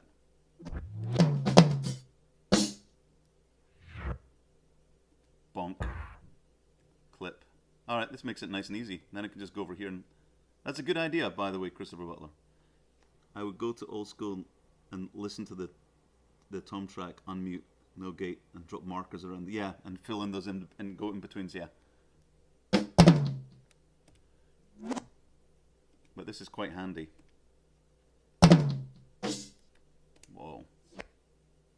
Bonk, bonk, bonk. What do we have here? Wow. It's really weird to get so forensic, but may as well. Is that a... No. Bonk. I mean, it feels like I shouldn't need to get too forensic like this, but I may as well. Okay, let's go over here.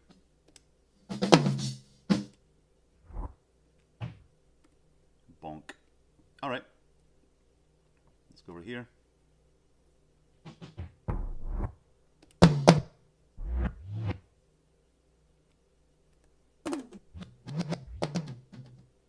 Oh, look, that's toms there too. So what I can do is, this is cool. I'll go into here, and then on here, I'm going to gain this guy. Just go like so I can go to clip level and just bring up the level of that clip. Look at that. Wow, sounding very Phil Collinsy. Maybe I can need to extend this a little bit. Hang on a sec. If I go trim, I'm just going to trim the tail. No, because that's a snare there. So I could just do a little fade there, perhaps. Maybe that would make it not so crazy. Whoa, hello. Undo. Fade tail.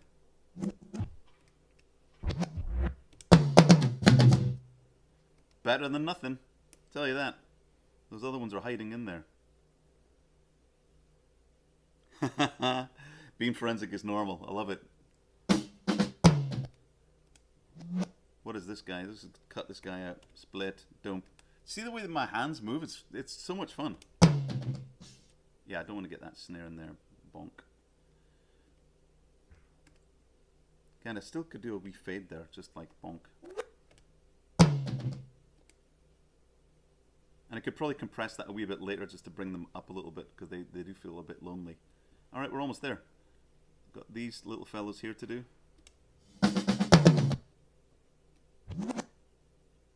Erase, split, clip, clip. Is that one there? No, get rid of that guy there. Bonk, split, fade, fade tail. There we go. Back to this. Next. Go along. Split clip. Bonk. Split clip.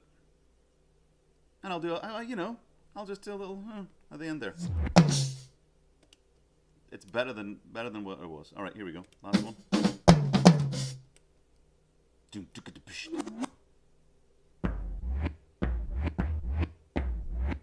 I still love doing that. It's really silly. Why is that fun? This is when I realized several hours has gone by. Or I turn around and my entire family's come downstairs and is looking at me like this, like, what are you doing? It's been hours. Yes. Okay. All right, cool. We can just cut that. Erase clip. So, do we have anything else that needed attention, or did we get mostly everything? Did we get that one? Well, I could really tidy that up. If you don't have fun doing, this is why I really, this is one of the reasons why I want to show this, is that it's using it in this way, but you both your hands going like that. It's so much fun. And you've noticed earlier on I was on the mouse a little bit, but I literally can be all day on this. And another thing that's cool is that if I'm leaning over here or leaning over there, I'm literally, this might sound a bit daft, but I'm engaging my core a little bit, and I'm moving around, and I'm not hunched up getting one muscle like this. And I just feel like at the end of a mix, I can be here all day and stand up and go, okay, do, do, do, do, do. And it is so much, it's so enjoyable, you know? I don't know if anyone's old enough to remember the game Tempest. Anyone there remember Tempest? Doing nothing was cool. You would spin the thing, and it like brrr, brrr, and it was just so much fun that you'd look cool doing nothing. You would look cool just spinning and it would go. This is basically a grown-up's version of Tempest, and I've just realized it right now. That is what I'm doing. It is fun, man. I've now got to figure out what I'm doing with my life. All right, Tempest is just the best. Yeah. Vector graphics. Hey, this isn't vector graphics. This should be vector graphics. All right. All right, that's nice and tight. Okay, now. So thank you very much. That was a really good call on the rack itself. Sounds garbage. Let's just listen to that on its own. Oh, I think I... What did I do to it? Oh, it's muted. Let's go to where it's actually... It's just a noise. Listen to that.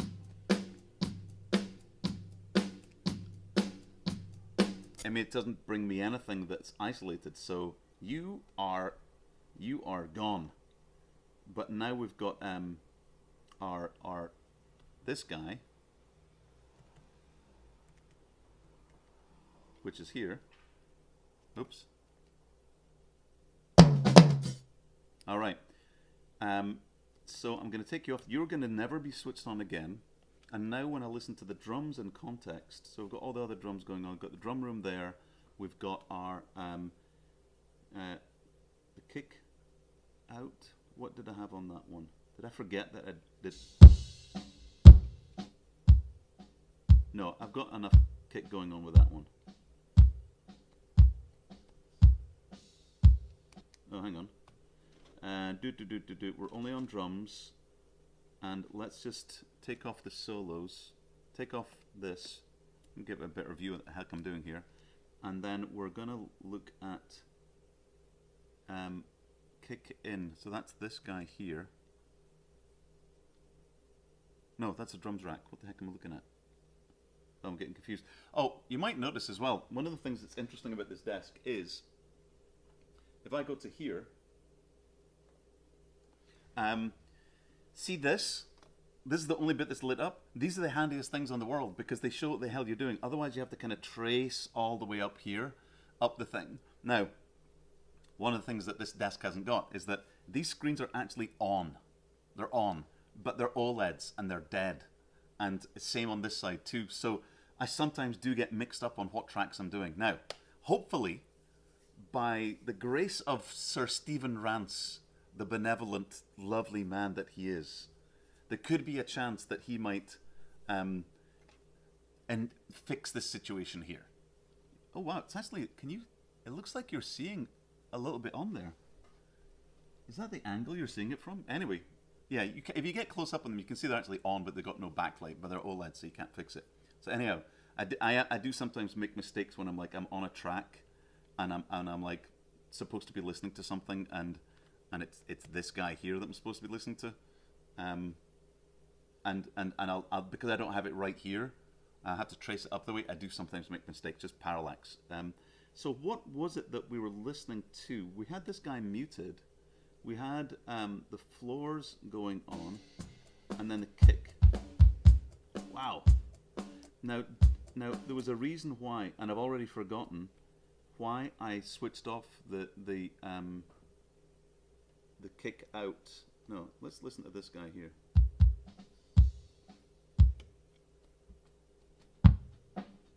Yeah. What did I do to that? I think I killed it for a bit for now.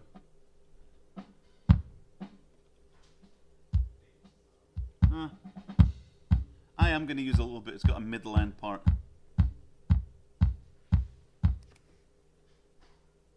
Highs are there on the other tracks. Isolated toms and stuff sounds more rolled off because of the source material. Yeah, I agree. Christopher Butler is completely right. So I am going to keep a little bit of that on its own. So when we get the drums, it's going to get really bassy really quickly, and I don't particularly want that. But listen.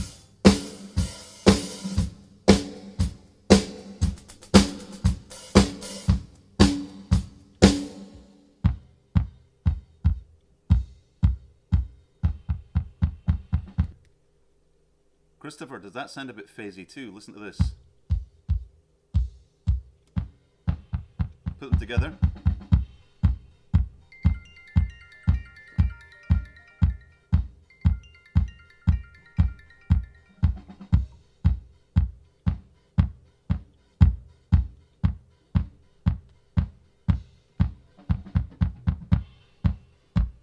Nope, that's phasey. Okay, it's fine. I was thinking it was out of phase, but as soon as I put the phase on, listen. Oh. Holy moly. All right, so I'm just going to leave that where it is. But I'm just thinking if I need this one, give me a bit of a mid punch, and that's all the bass. So I'm going to have it there.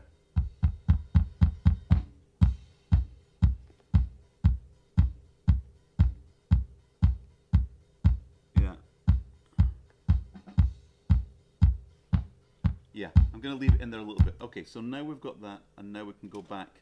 So that's just drums. Boom. We can go back to our guitars. Oh, wait a second. Right.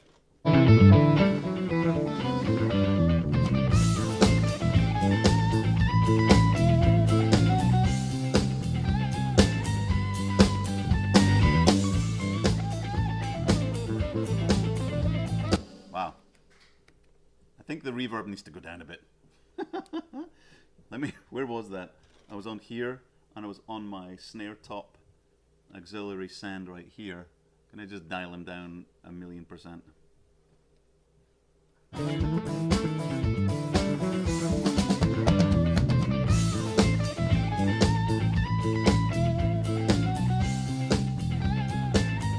Yeah, it is. You're right. Okay, Christopher's saying, cut some of the box EQ out with some of those kick mics, yeah.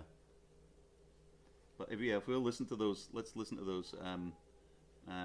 We do listen to these two guys right here, solo and solo. But that's giving us some really nice bottom end, and this give me a little bit of. So what this one needs is this. There. Okay, it's my mistake. I actually cut out all of that crap. Let me give it back in.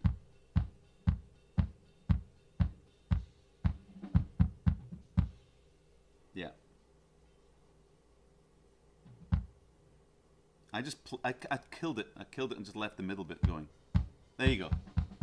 That's not so bad. So you do that and you add it into this. Now we get this. There we go. That's better. So let's just listen to the drums on their own.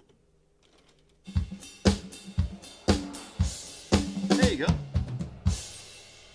There you go. That's much better.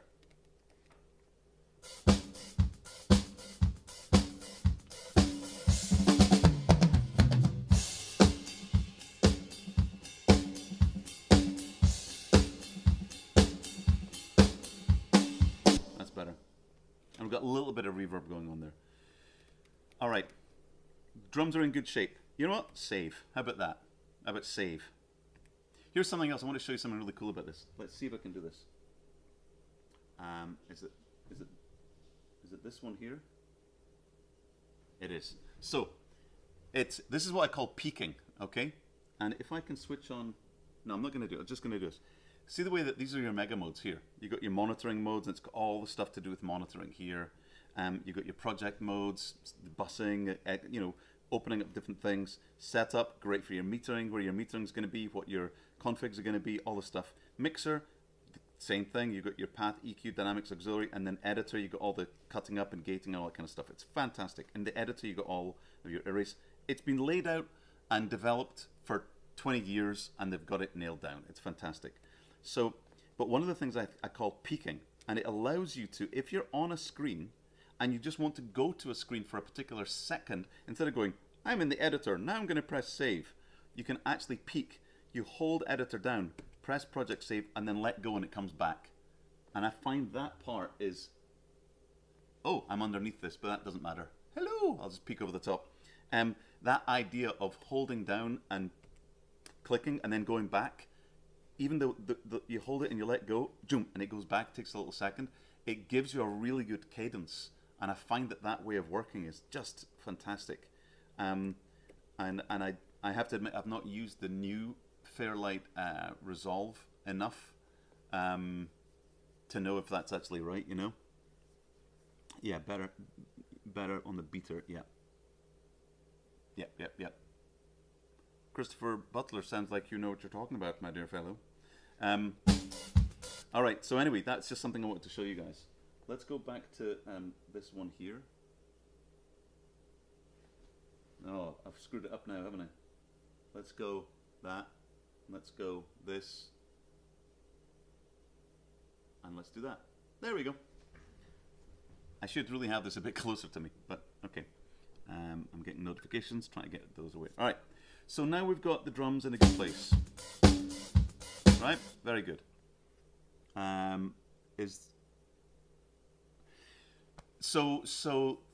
This is Windows 10, and then, or 7, no, it's 10, and then from there, which was stable and good and all is well, they've now gone on to 64-bit, but now they've gone to VST3 64-bit, and which has got pros and cons, and everything goes through the Crystal Core 2 card, which can do like 2,000 tracks or something without even sweating.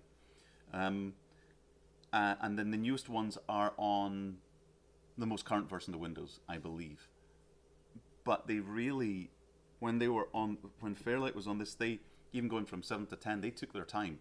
They were like, let's just, because it's, if you have something that's mission critical, I mean, these things have got to work live. These things work in really high profile situations. And so they're just happy to stay on what they've got. I have it isolated from the internet, basically, so it's on its own. It doesn't get updates. We switch off everything, And I basically ask Steve if you know, should I do this, should I do that? And he goes, nope, don't touch that. So, all right, the drums are in a good shape. So we're in a good place, right? Reaper, oh yeah, Reaper's great. Let's go back to the beginning. Let's see how this all starts. Oh, go to 0, start. Oh, all right. Let's bring up the guitars.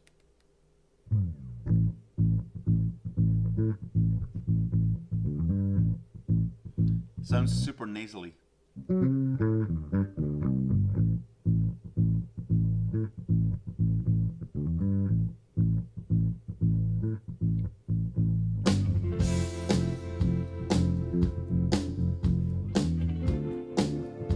Okay, I think I should bring I'm going to uncouple the bass from the guitars. I'm going to pop it right there. So let me just pop out its own bus format. I'm going to do another sub pop, and I'm going to call it bass. And it's going to be stereo just cause. And bass is going to be, oh, it's already chosen the color. All right, that's fine. So now I'm going to go to setup, fader sets, map faders, this fader here, and then I'm going to go on to buses, bass. Ta-da! And then bus has now got it's got a thing on the screen here on the left now. See? Bass. Just going to pop those up. Then what I'm going to do is I'm going to exit from there, everything's good, and now go down to my mixer, my bus assign, and on bass I'm going to choose the bass cab and the bass DI, and then on the main mix I'm going to take the bass out of the guitar bus. Bonk, bonk. I like this. And oh, by the way, if I wanted to press it on the screen, I could, but it's just as easy with a mouse, you know? What does Christopher say? Lots Christopher saying, lots of things. I'm running Reaper on Windows 10. Oh yeah, I would agree. Okay, boom. All right. I'm getting pinged by people pinging me on things. So I might have to go and deal with that in a minute. Okay, so where were we? Right, so now we've got the bass. So now when we go to our mixer page here, I can have the guitar separate from the bass. Did I uncouple that? I did. So now we should just be hearing bass. Oh, wait, am I doing something wrong? Ah, a little thing. When you add a new bass and when you add a new bus, it doesn't mix it to it doesn't reroute it back to the main mix.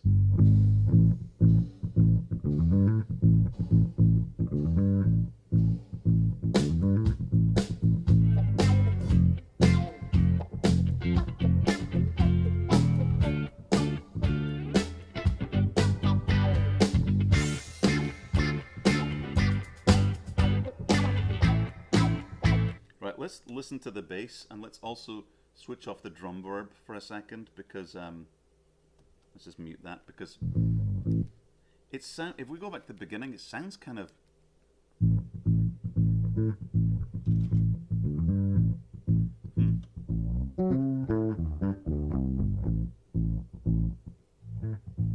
that's the one that sounds crappy.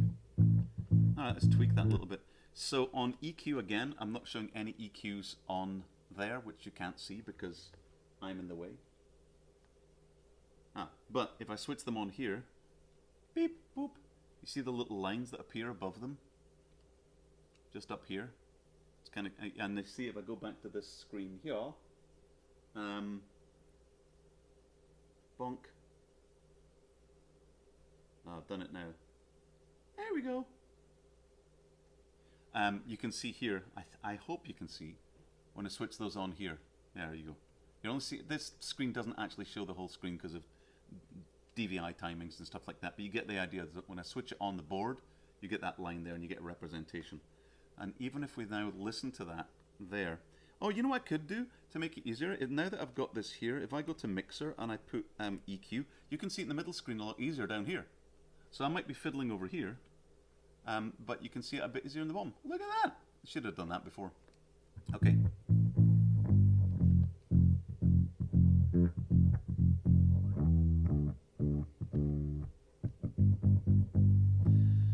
Right, so we'll listen to this thing on its own. So let's just fix this. It sounds a bit... Oh. Let's go outside.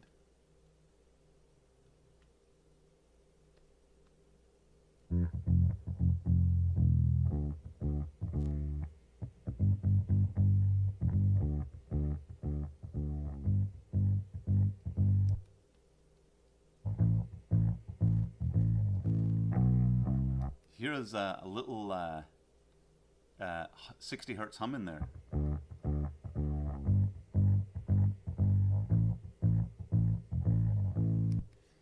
So let's listen to this guy.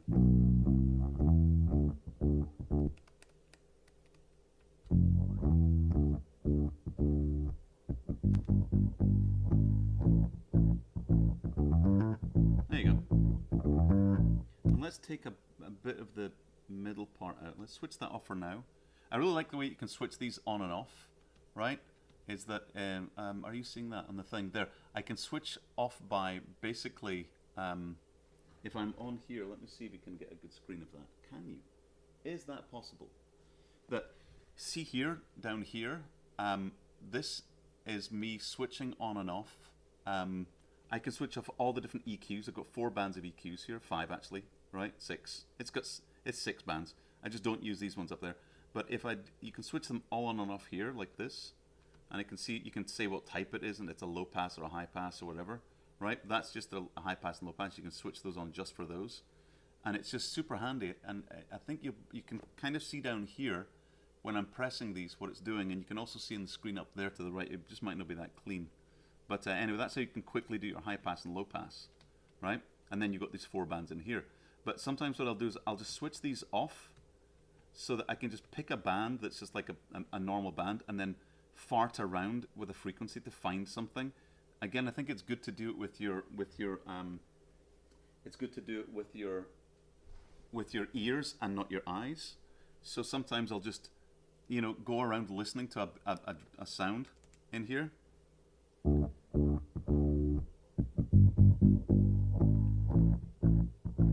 See, that's sounding kind of nasally there.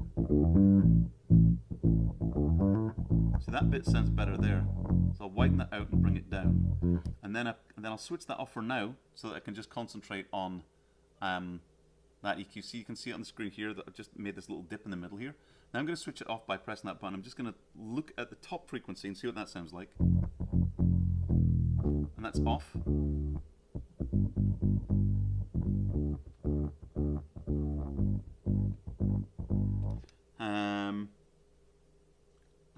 Which model is that console? I'm trying to look up. Oh, have a look. If you just go to Blackmagic Design, and you look at their Fairlight consoles. Now, the software has changed since then. They've gone to a whole darker thing, which I think is not a mistake, but the contrast levels of everything here is within a very narrow area. It's not too high contrasty. It's not too dark and black and white. They've chosen this screen here, even though this looks blown out here, to be not hard on the eyes in terms of its contrast ratios. And I think the new one, it's very black with much smaller, thinner writing on it. And I think that sometimes that is a bit interesting. So yeah, there's hardly any videos of this console online. It's bizarre. It's literally from 2013 onwards. And if you go to like the NFL live and breathe by these machines, and they've got like all of their places where they do all of their audio. And there's a great place, which is where this machine came from, called New Wave Entertainment up in Burbank, and they're all Fairlight. And when I went to Margarita Mix, when I was, you know, in my directing days, it was always Margarita Mix, and it was always Fairlight. And you go to another place, it was Fairlight, and then people slowly went to Pro Tools and everything, and then you find everyone is on with a finger. And there's a lot of people that are kind of like, yeah, if we could have stayed with Fairlight, they would have liked it because it's a great system. But Pro Tools kind of like came along.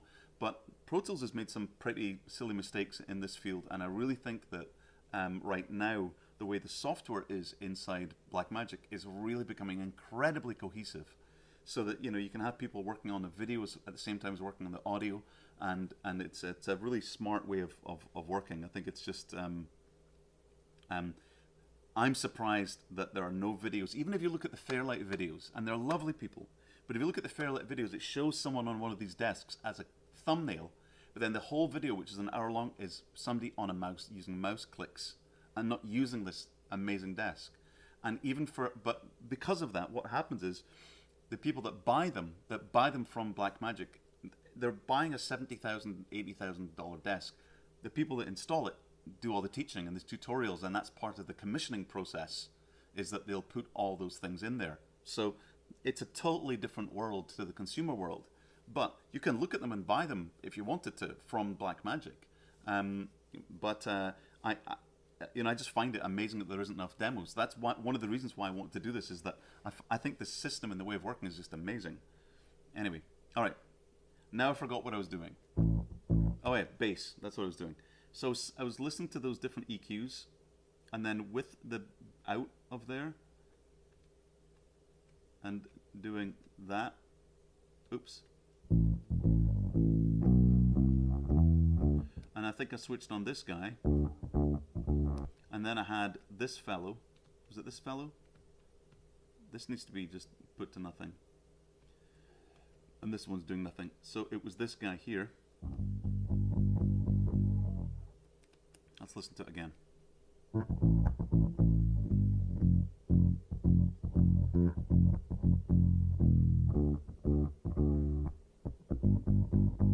And then you add that with the high frequency one, then you get a bit more punchy kicky. Oh, now it's too much. Right, that's better. And then we bring up the other one. Right, now I think we use the cab we're going to use for the low end, and we're going to take off all of this, and I'm just going to keep the bottom end on there and bring up the frequency a little bit. Oh, are you seeing this? I'm on the wrong page. Darn it. Let's go to the correct page, which is this and then that. There we go. Sorry about that. You're on the wrong thing for quite a wee while there. Dennis Flood did the NFL Control NYC. Right. You should ask him about it, because those consoles were decommissioned, and my friend Jonathan has those consoles, and he's got a 5-bay. This is a 3-bay, 3.1 with this width here, right? And he's got a 5-bay, and man, those consoles were and I believe, I don't know if they've gone to kept with DaVinci Resolve, or if they've just gone to Pro Tools, but I think people jumped, you know? I got to find the documentation for this beast. Yeah, it's a lovely beast. And by the way, they do appear online here and there. And if you get a Crystal Core card and a decent PC, these things are coming around cheap. These are based on usually Z800 HP machines, which are just rock solid and beautiful design and rack mount and everything. I've got it in a rack over here, which you can't really see. But they're incredible. All right, I'm just talking too much. But now, what I'm going to do is get the bass cab, right? And I'll bring that bass frequency up a little bit, which you should be able to see now. See, I'm adjusting that there. You can see it right here. And then that's for the bass, so we can just get rid of all the high frequency stuff. I might even do just get rid of all that high frequency stuff. So there we go. And then this one is more the mid frequency stuff. Right? Put them together.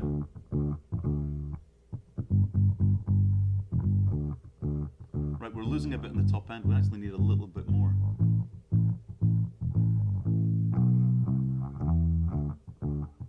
There we go. So add that with that. There's the... I think I'm going to switch off that. Right, now let's listen to that on its own.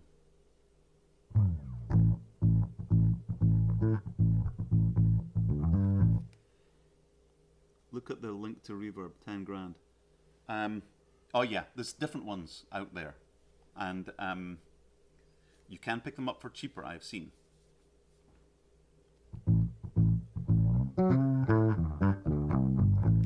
This could be nice with a little stereo chorus on it or something, couldn't it? Could I add that to one of these? Let's the bass, that one there would be. But add it to this one. All right, I'm going to try it. This might be silly and daft, so I'm going to go to Plugins, Configure, Add Plugin. Do I have a stereo chorus? I do. This one here. And this one will have a really old interface, I bet you. Oh, it's Blue Cats. Okay. So let's listen to that on its own.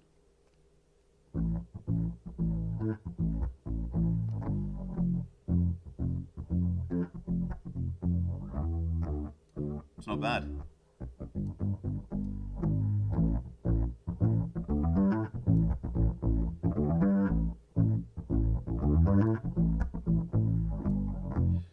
That's cool. And let's bring up this guy now here too.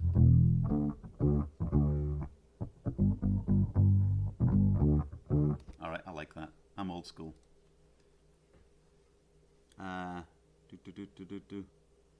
Must have saved up quite a few pennies for that thing. Well, next to the kitchen. Yeah, I 100% recommend this desk. It's great. Alright, here we go. So let's listen to this. I think that sounds okay. I might just tweak up the treble a tiny little bit up there. There we go. That's more like it. Now it's really picking up the chorus stuff now. Okay, so now we can listen to this in with everything else. Let's get some of the drums in there. So you almost forgot there was a track underneath this playing music.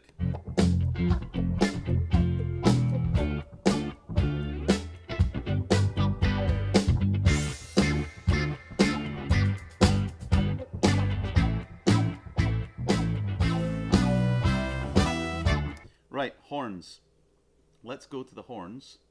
Wow, this is coming along nicely now. Let's have a listen.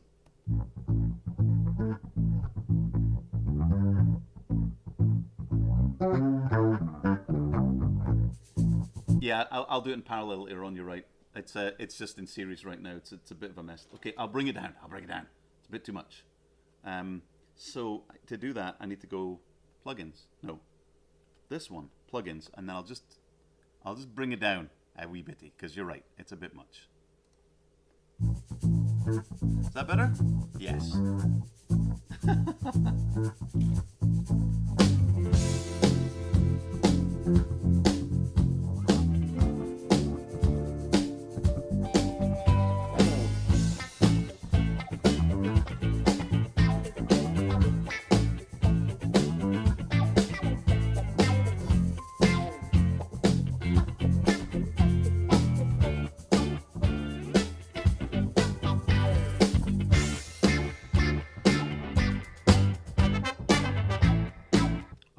So now we've got our horns. Let's have a listen to those people. Hello, horns. Trombone. Now, what did we do on that? Did we do anything on him? No, we didn't. Oh, wait. Is this the one with the... Let's put our video... Let's just go closer on it. Before I do anything, let's just go to 4 tracks like that, and we're just going to click on that. So it's just concentrating on this, and then here we're just going to go path. Right. So we've got all that nonsense with the... So let's... Right, so we're going to split that too, because that's just silly. We'll move that to a different track later on.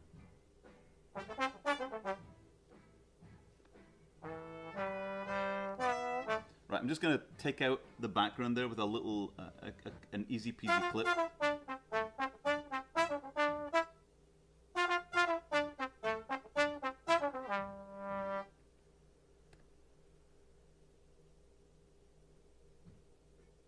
So all I'm doing right now is just lowering down the limiter.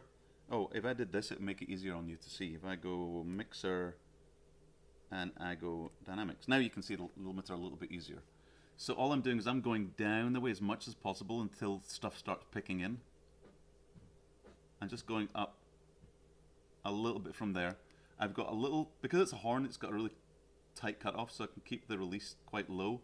I've got no hold, but I might just add in a little bit, just for tiny little bits at the back end. Just so that when you hear the back end,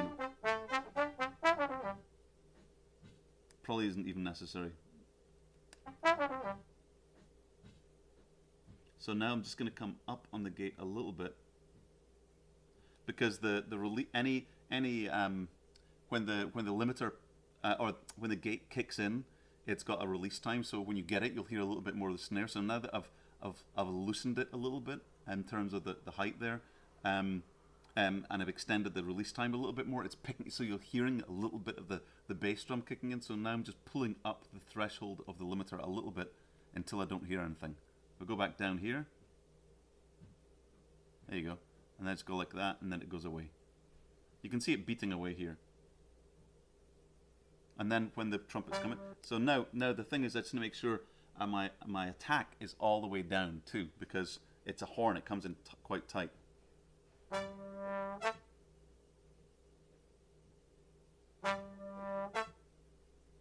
Not bad.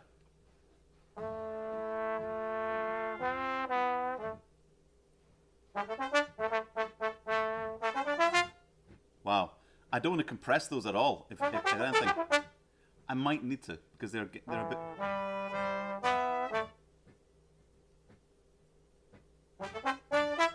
Now I don't want to kill their life. I think they're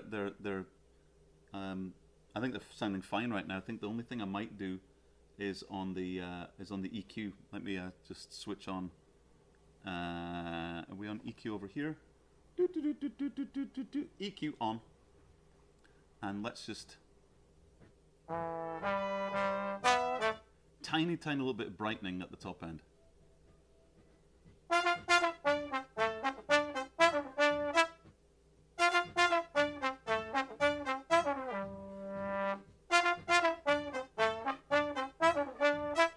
There's two trumpets in there. All right, and then we've got the maracas in there, which is getting weirded out by the thing. So it's time for those to live on a different track.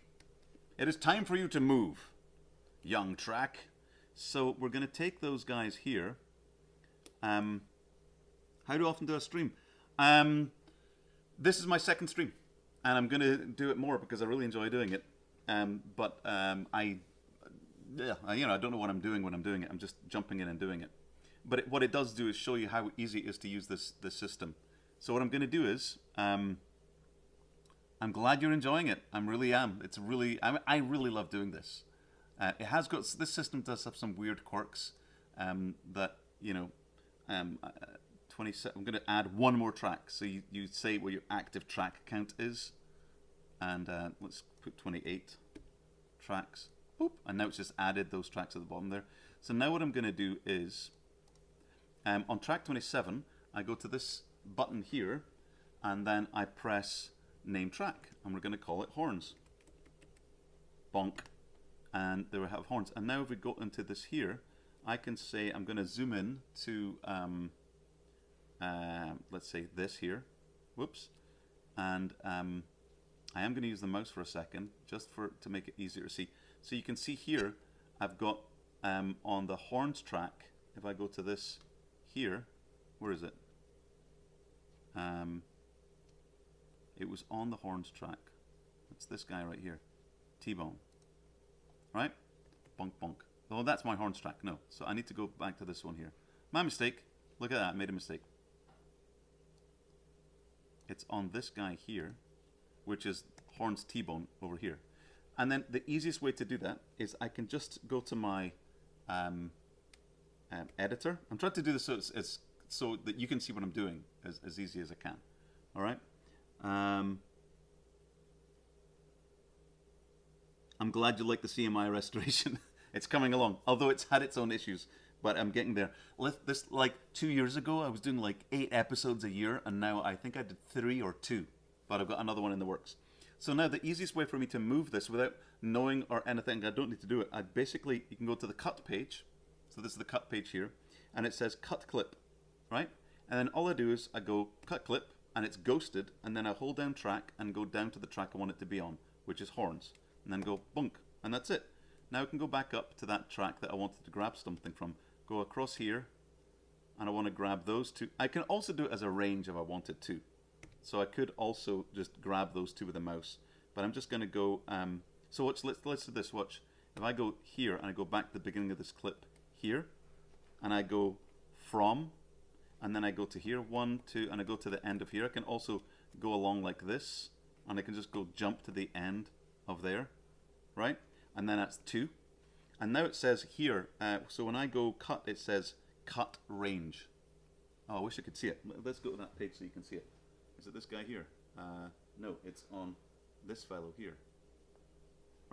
So now, and I'm on the cut page here, and then it says cut range. Isn't that cool, right? And I wonder if I can go like this and show the other thing in the corner. No, that one doesn't work like that. That's a shame. I can show my wee face, but that isn't very helpful. Okay, so let's just go back to the main screen like this, and do that. Oh my goodness. This is why I need a mixer to do the stuff for me.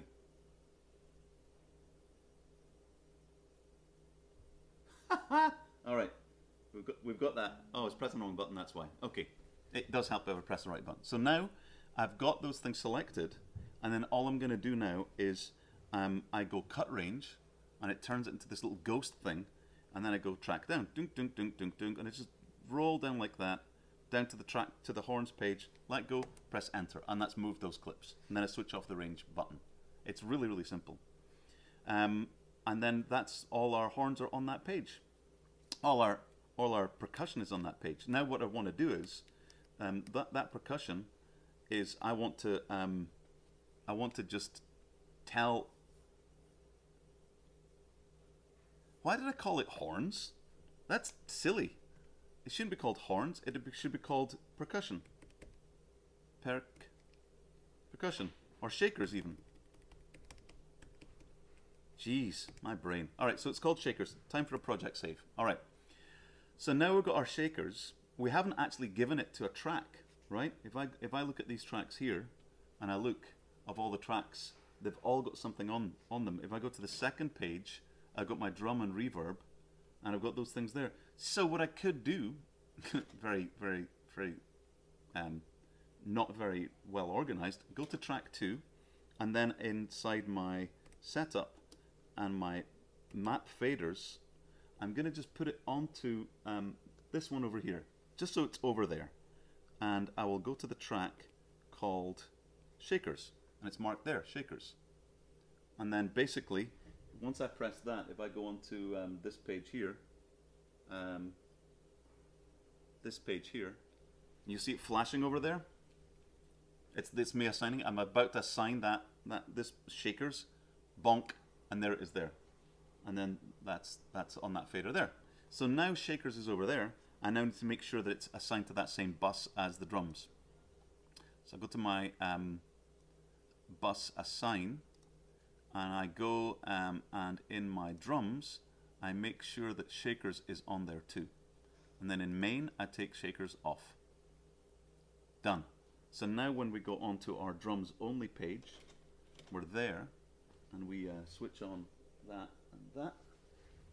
Now we can see that we've got our Shakers. Let's just listen to our drums only. So let's just do, oh, they can't do that. So let's just do that. And then if I go solo, what are these guys doing? So they're not really, you're not really hearing them in the mix. I'd have to pump them up. So I think I'm just going to compress the crap out of them.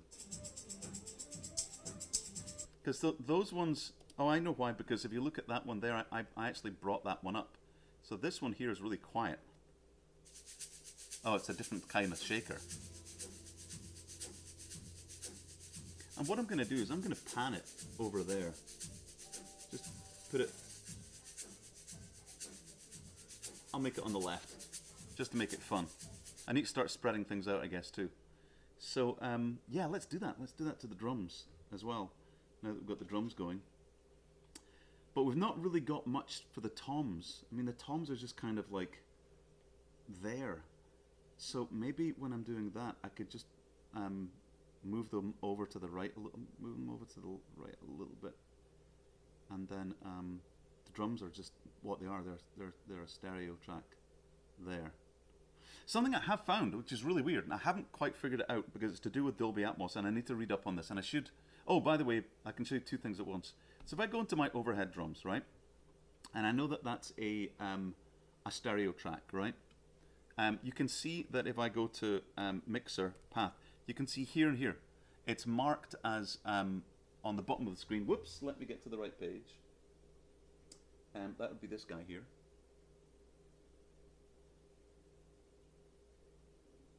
There we go.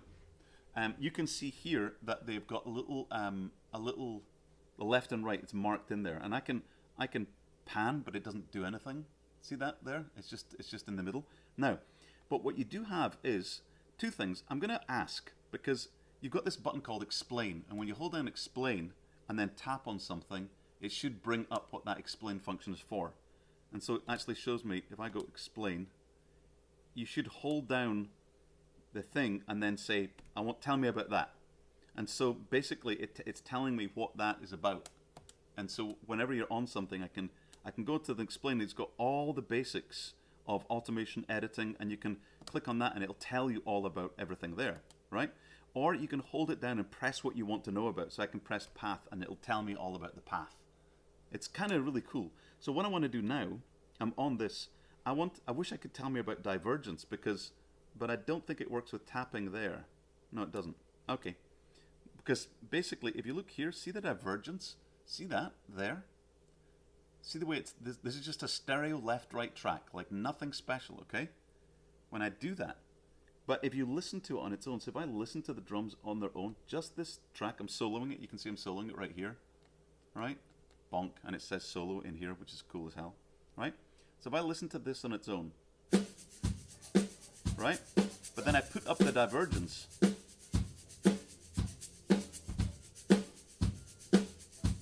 Why does it sound different? Look.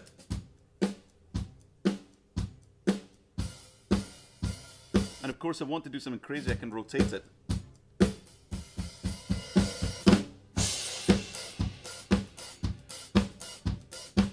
Isn't that bananas? If I hold down, if I hold down the blue key and just press that, it resets it. But you can also do this. So if I do this,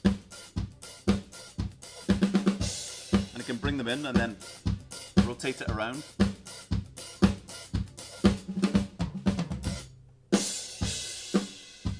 Now this only works in a Dolby Atmos system, and to be honest, like this shouldn't do anything. But if I change the spread as well, so listen to this. And then isn't that great?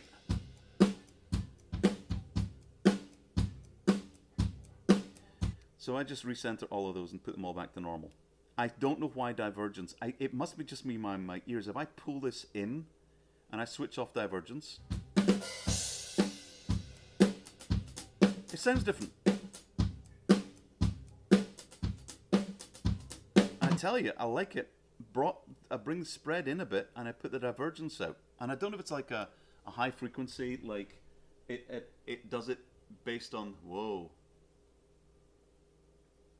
Jesus, what am I doing here? All right, I don't know if it does it. I need to just read into the manual, but it does make a difference. So I'm gonna just leave that, doing that divergence thing on there, and let's see now if it can. That was the only thing I was doing. There's nothing else really to pan around, is there? There's no toms. There's just drums, and and the bass I've moved around a little bit, so the drums sound like this. Oops.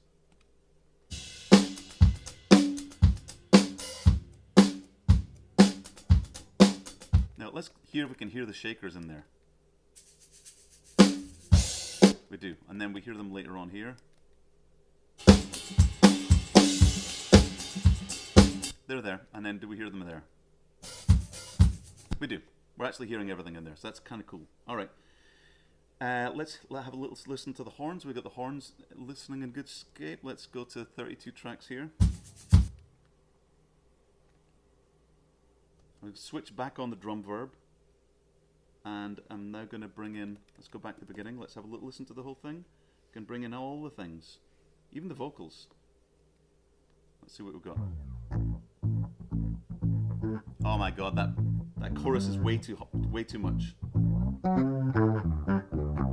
You come up Friday late to hang out riverside. You bring a couple of friends, I bring the good wine, and there I'm stumping over my tongue. I know this isn't a game. You're like a holy book written in foreign tongue. I try to understand all the sport you are doing there.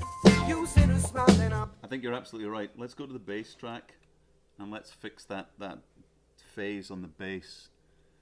Delay, gain, ratio, spread. Maybe I'll just bring it in a little bit. Oh, there's a delay.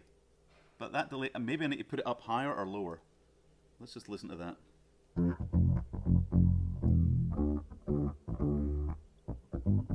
Yeah, so I had it at like 10 milliseconds. So I've thrown it out so it's at least a half a cycle out now.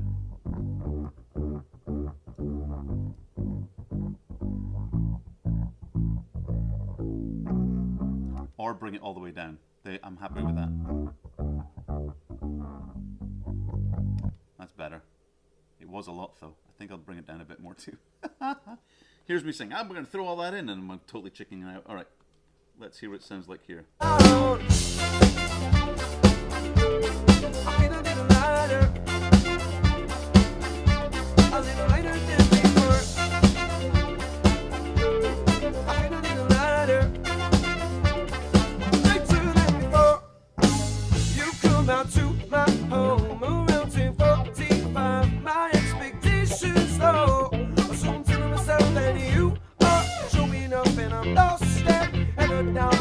So the guitars are all over the vocals, right in the middle. And I feel like I would probably want to push them out to the side a wee bitty, because, yeah, let's listen to the guitars on their own. Let's just do that.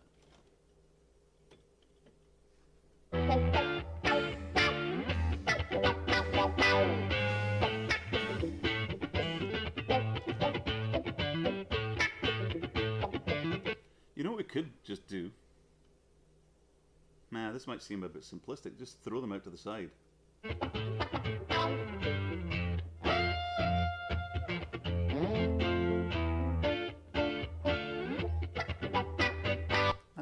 Actually, I'm okay with that.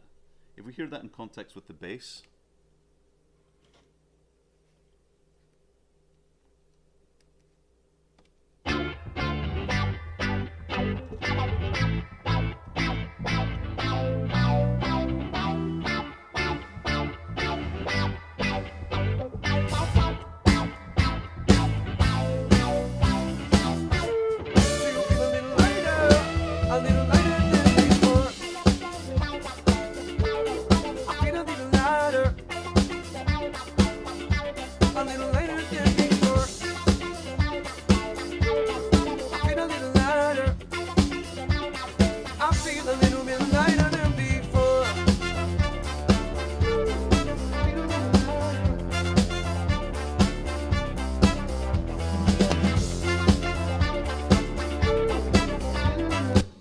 Guitars are very trebly, so let's look at those little people here.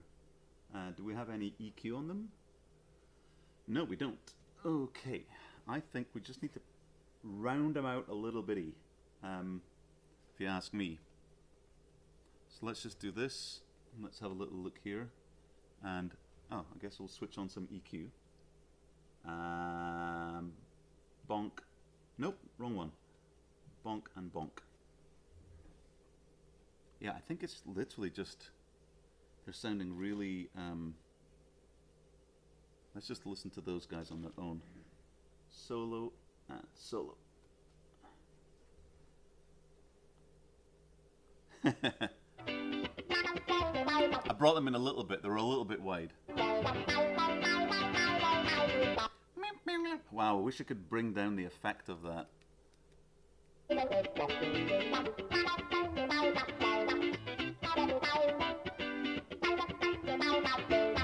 I'm just gonna take the top end of that.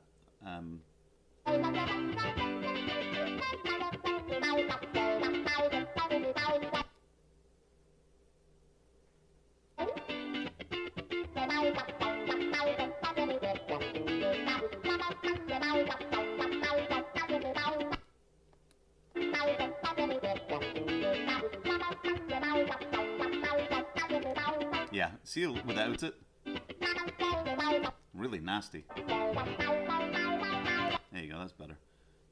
I don't know if it needs anything else right now. It feels a bit gutless at the bottom end. I am, by the way, I've got like, on my one upstairs, I need to buy it for this is FabFilter, so I can look at it but I really feel that sometimes when you look at it, you make curves to feel nice and look neat. And I've had that experience upstairs. So sometimes I feel it's just better just to listen and see what it feels like, rather than really relying on metering. Let's have a listen again.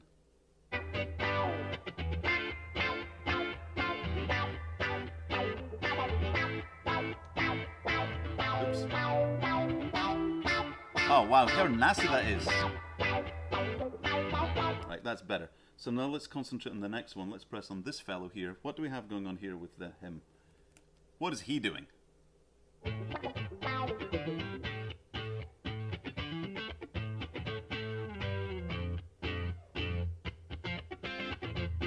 Sounds like he's got a little chorus on there already, but it's totally sounding like it needs one. I can't believe I'm going to add another chorus. Should I add it? No, I'm just going to add it. I'm just going to add it.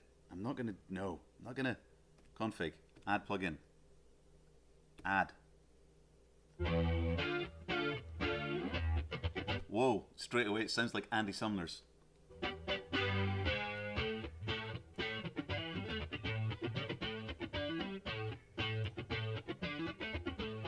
Yeah, I think you're right. So I'll go into the bass.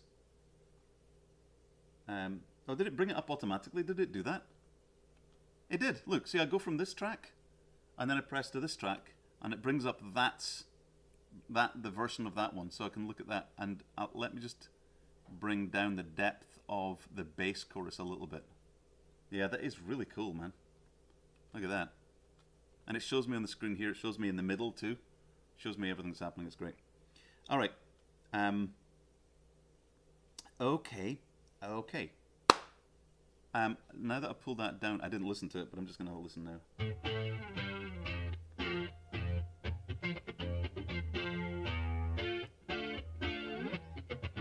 I can put the speed.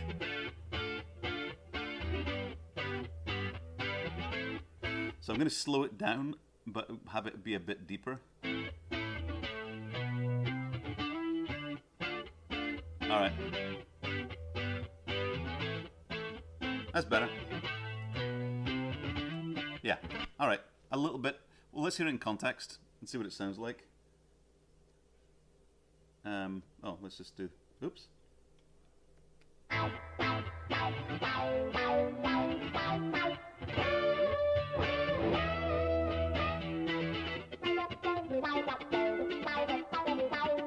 All right. Bonk. Bonk. See that those guitars are much nicer in there now.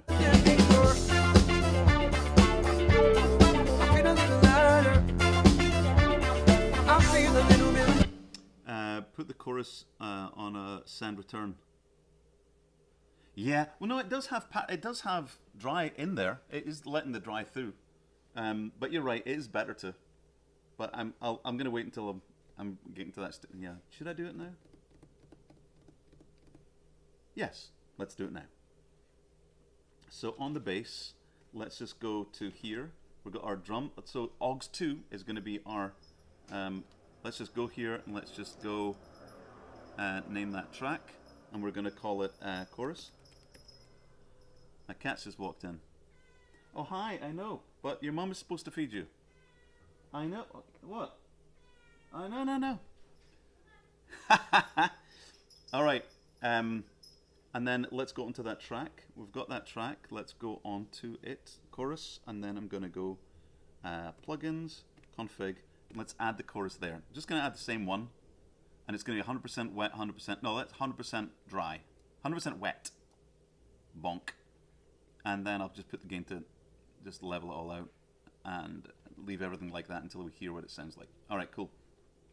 And let's just make sure that it's patched in properly. It seems to be not patched in. There you go.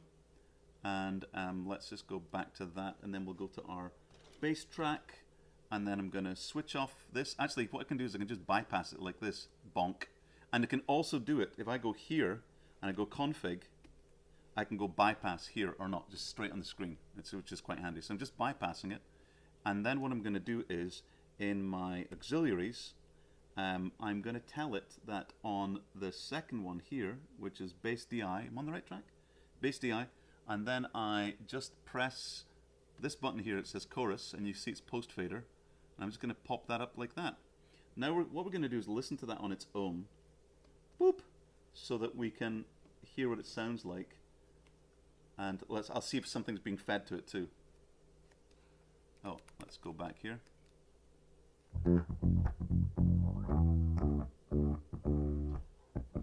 It is being fed, it needs to be fed more clearly. Oh, you're right, it's so much better.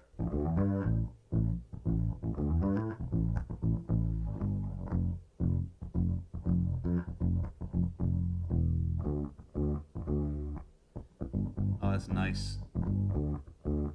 Yeah, you're right, that's the better way of doing it. Thank you, again. All right, let's hear what it sounds like, and let's clear out everything, and let's listen to where we are with this. Yeah, it does sound way better. It sounds way bigger. You know why? Of course, because I was using it on a mono. It's a stereo effect on a mono bus. Now it's on a stereo. Now it's being exported as stereo onto a stereo bus. Here's another cool thing. If you look in here, let's say I'm going into this thing here. You've got all these. So if I go into filter here, I'm distracting myself. If I go into the channel, right, and I go to Alt, you can see that I can tell it to be post fader. And if I click through these. Post fader, pre fader. Oh, let me go into this whole screen. Let me see if I can do that.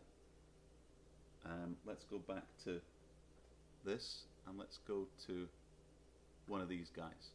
There we go. So here I can set it to being pre-mute, pre-post and pan, pre-mute but post fader, or any now it's post fader or pre-mute, pre fader. So you can do post everything, post fader. And then, oh, I should just put this back to normal. This is post fader. But also it shows you right here, it shows you what its actual mode is and how much you're sending. And so if I'm telling it that I'm sending those, pre-fader, post-fader, post-mute, like that, you tell it by outside of it what you're actually doing, right? So I'm only sending the chorus to it. So you can see it's lit up like that, right?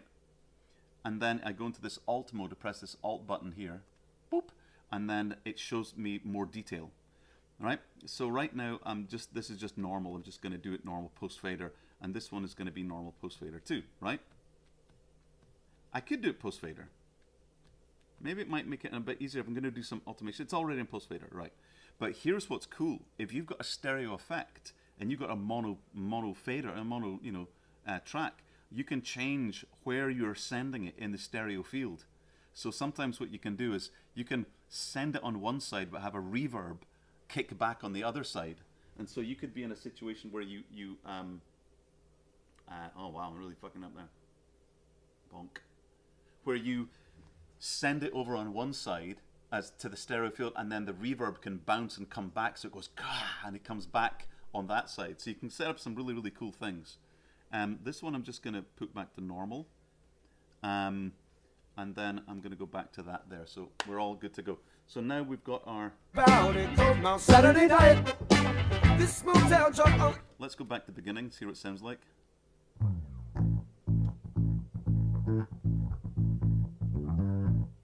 That's much better. You come out Friday late to hang out Riverside. You bring a couple of friends, I bring the good wine, and there I'm stumbling over my tongue. I know this isn't a game. You're like a holy book written in foreign tongue. I try to understand, or just pour you under and there. You sit and smile and I'm lost. You got my spinning again. That mini Nova. Go back down to. Do you have any compression on the bass? Got a Fairlight plugin? Yeah, I could actually. I've got some other plugins. If I go into my plugins, you can see I've really not got that much. So if I go into my DI of this, somebody's sawing something outside. I don't know what's going on. I go to my plugins and I just go to configure plugins. I add. You can see I've got some ERA. All the ERA stuff is just fantastic. and but I've got some M channel stuff, and that's about it. I've got some Valhalla Supermassive, not big, and then the BX console, which is so much fun. The AMEC 9099. I literally switch everything else off and just have that on its own. And what's cool is I can do that touching the screen. It's really good fun because I can literally just do it on the screen. You've got all the stuff down the side down here, and that's great. But when you're not using that and you're literally just seeing the actual layout and it looks more like a normal channel strip and you're adjusting it there, it's very, very cool. I really like it. But yeah, you can see there I've got some stuff going on, but I do need to get some other plugins. It'd be better, you know? Squash the Ottawa guitar. Yeah, the compressor, yeah, that's right. Yeah, that's bang on. But you know what, it's alright, but it is I think I'd rather tone it down with EQ rather than what it's doing. But I totally hear what you're saying. So what we're going to do is those little keys, the Mini Nova, sounded really. So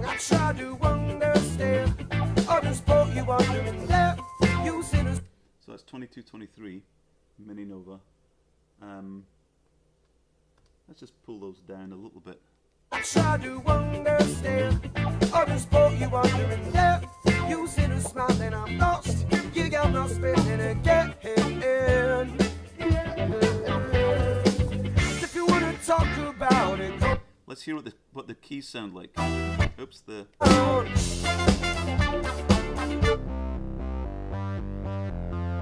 well, that Juno sounds great. A little lighter than before. And it's funny because if you bring on the Juno and then you bring in the bass, the two bass tracks there, I think there's enough bass in there. I don't need to touch the Juno.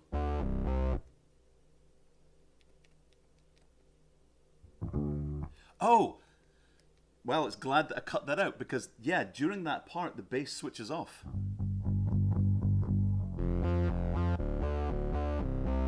Because what I was thinking of doing is, I was thinking of leaving it because there's enough high end on that Juno. But now that I'm hearing that, it does feel like we might want to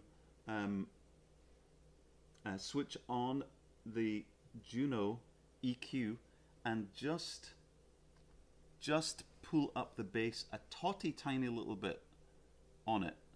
Maybe not too much. Let's just, if I do that, and I'm listening to this on its own, let's see what that sounds like, and maybe it's too much.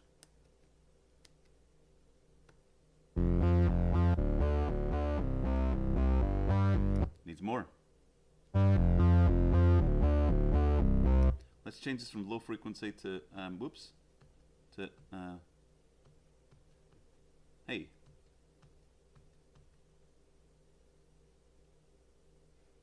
Oops, I'm pressing the wrong buttons. Low, medium, high. Bonk. Let's bring this down to something a bit more normal. It's weird, there's some phasing going on inside there now that I'm pulling it up. Alright, I'm going to leave that bass up there. Pull it up quite a lot, like 5 dB, which is ridiculous. But I think I've got the headroom for it. So let's switch that off, and now let's do this. And I want to hear the keys in there. So those I might just move off to the side a little bit, those keys, the Mini Nova. Just move them, over to, let's just throw them over to the right a little bit, see what it sounds like.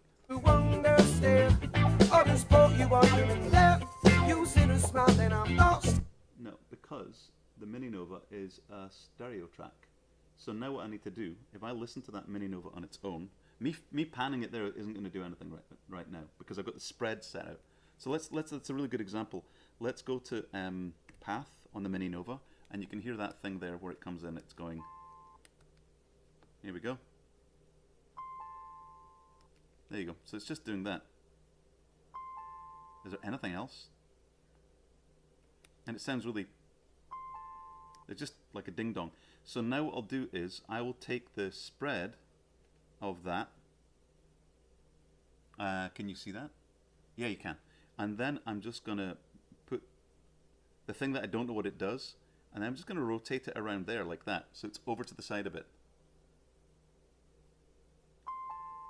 Ooh, Sounds weird. I don't know why. I think that's so much fun. All right, and let's see what that sounds like there. Maybe it's doing nothing. It's all in my head. Yeah, you're right. I should listen to the drums at the same time. I was just really seeing it for placement. I just want to hear the placement first. Weird. Yeah, it's over there. That's great fun. All right, let's listen to it with everything in there. I just put you on your left. You see the smile and I'm lost. Nice. You got my spinning again. If you wanna talk about it, come on Saturday night. This motel joint on East Rocks tell so much. There ain't no mystery to the way that we could get down. I feel a little lighter. A little lighter than before. I feel a little lighter. Lighter than before. You come out to my home around 10:40.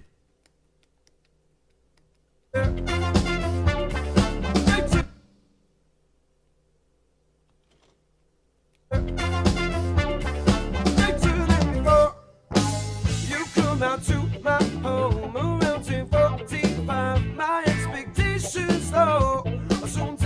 All right, what do you think I should do with the vocals?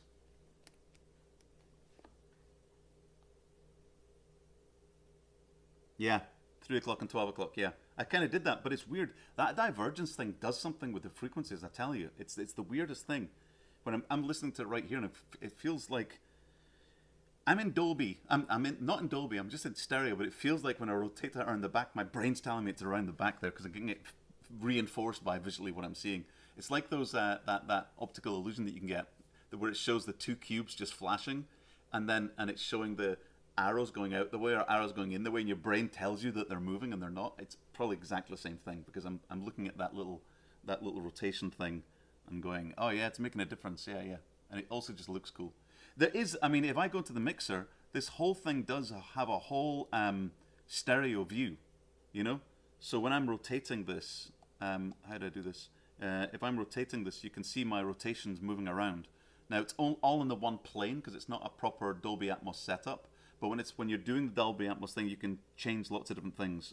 Right now, you're only seeing them, you see them moving around together, you know. But there's nothing like, if I go into another track, let's say I'm going to go into my bass track and I move it backwards here, you can see it coming towards you, which is kind of cool. But again, it's not going to do anything right now. What it will do is, if you see this desk here, boop, this thing here is a leap controller, and this allows it. I've not got it working yet. I've still got to get it. Joe Hammer from Fairlight Australia gave me this, and it allows you to basically move your hand, and then the objects that are on the screen right now, these objects here, they attach to your fingers, so you can kind of do some really cool mixing and lifting, and it moves stuff around in the Dolby Atmos space. It's really, really, really good fun. All right, let's go back to what I was doing, which was this. And where were we? Yeah, vocals. What are we going to do with the vocals? If we're hearing the vocals are all the way over there, and are they here too? Just those on their own. I feel a little lighter than before. My home around 10:45. My expectations low.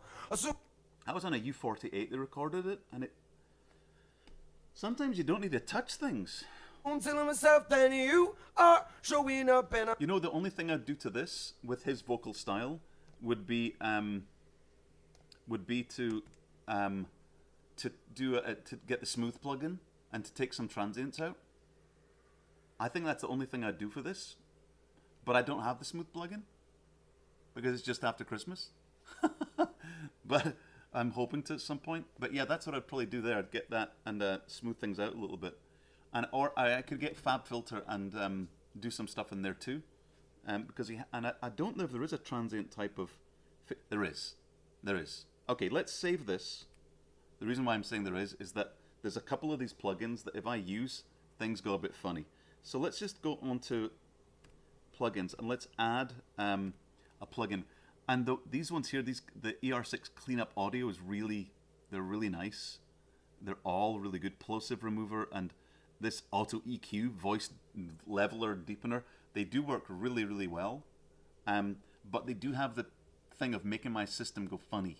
So I've not used the voice deepener, but that guy's got quite a high register. So let's just add it. And I've never used this plugin before, so I have no idea what it's doing. So let's listen to it. Let's bypass it. How do you do it? Whoa. I don't know what it's doing, but I don't like it. Config, delete plugin. Let's do a different plugin. Let's do the Auto EQ plugin, just for fun.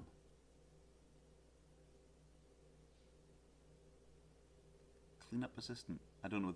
Deep breath. I've seen that. Let's just do this one. This one's actually really pretty cool. Is if you look at it. Down the games. See, I'm just trying to follow the breadcrumbs. Equal parts of young and innocent park. I get. See, you see there at the end. You see the little line going across. You can see that you see what it's doing, and it does work. It works really, really well. I just find that they add some delays throughout the entire system, which is a bit funny. 1177. Yeah, I want to get those types of plugins, and I've been meaning to get them, and just having them in there, you're right, it would actually deal with a lot of stuff. Yeah, I don't know if they used it for in a plate. I'm not sure. It just says, all it says is use. That's all it says. U48. Nothing else. I'd love to see what they did it on. It doesn't. What does it sound like it's got? It's not entirely genuine, but I do not consider myself worthy of. It just sounds like he's close mic'd on that. Love now. And he's ISO'd. He's in an ISO booth by the sounds of things. I'm stupid around in the dark, so send a smile my way. It does feel like there's something on his vocals already. Yeah. And if you want to talk about it. Yeah, there's something. Use Lexum 480 on a vocal plate setting on his voice. Compress it first. All right, let's try that. So let's just do the minimum of compression. You can probably see what I'm doing here. Oh, let's put this to the right thing down here then. Let's put the vocals to their own send for that as well. So let's just go to here, and I put this to dynamic so you can see what I'm doing. Makes it a bit easier. And I'm just going to go light 2 and a bit. Let's see what we're getting here. So sit.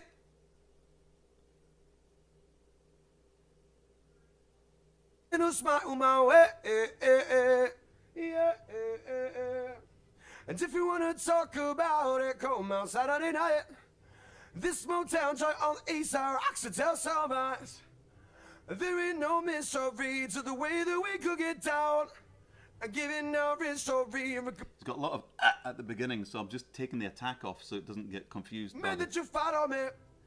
Ooh, so you feel a little lighter than before. Ooh, I feel a little lighter. I actually think that we've got enough noise in the background that I'll just do a tiny little gate.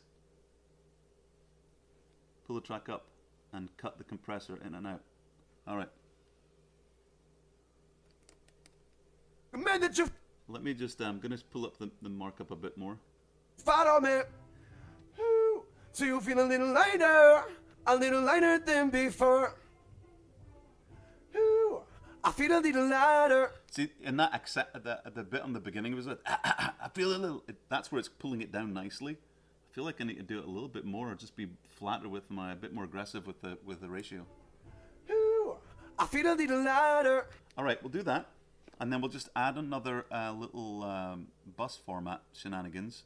Let's add a third one, and we'll call it vocal verb bonk. And let's just pop this to here. So I'm going to go to setup, faders, and then it's buses, and it's going to be auxiliary map, and I'm going to put auxiliary vocal verb onto this one here, bonk. So there's that. Then I exit out of there, and then on the on the mixer for that. Plugins, config, add plugin. Let's add the 480 down there. Just a plate one. Plate might be funny. Let's see what it sounds like. Well, let's just go into the standard plate shenanigans. Signature presets. Yeah, maybe one of these guys.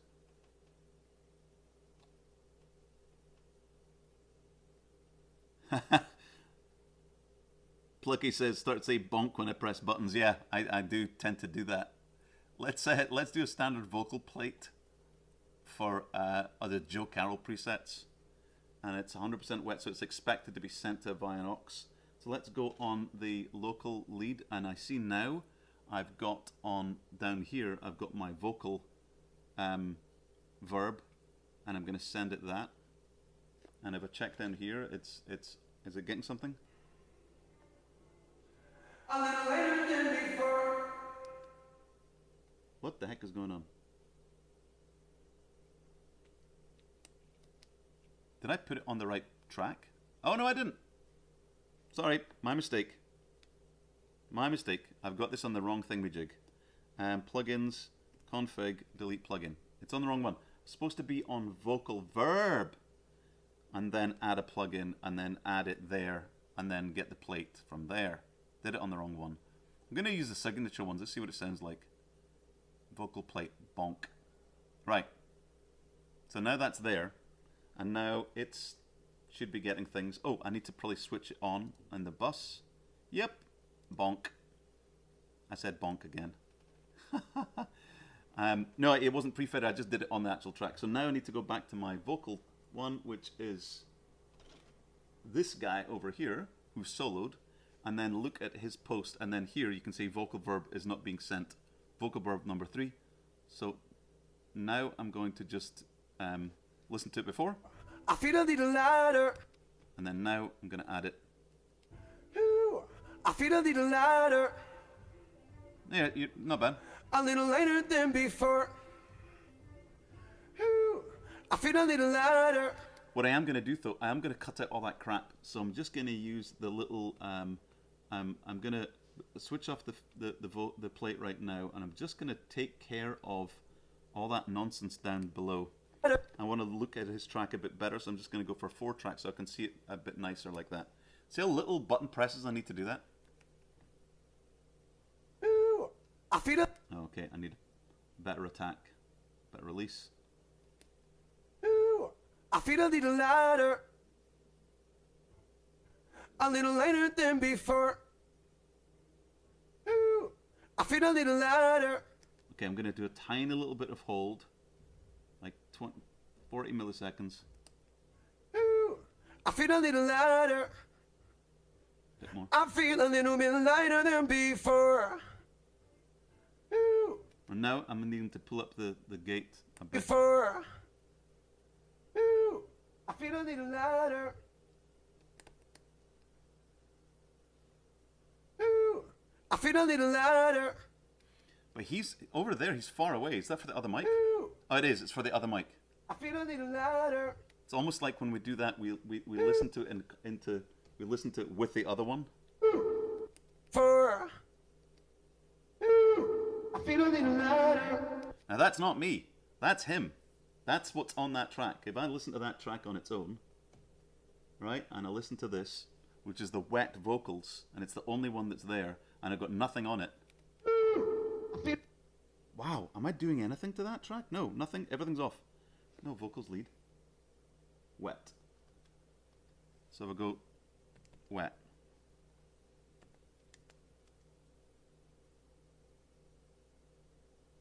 Vocals lead wet for 25. Yeah, that's it. Hear it. Listen. Oh, hang on. Gate and leave is dangerous. I know. No, you're right. Maybe let's have a listen. Let's see what it sounds like in context.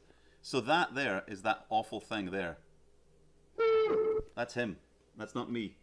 So maybe we might want to recreate that that distortion, but that's the way it is. So let's listen to this with our gate and with it all there. So let's go into that and let's just bring up our vocals lead. Than before. Ooh, I feel a little lighter. A little lighter than before. It's not bad. It's not bad.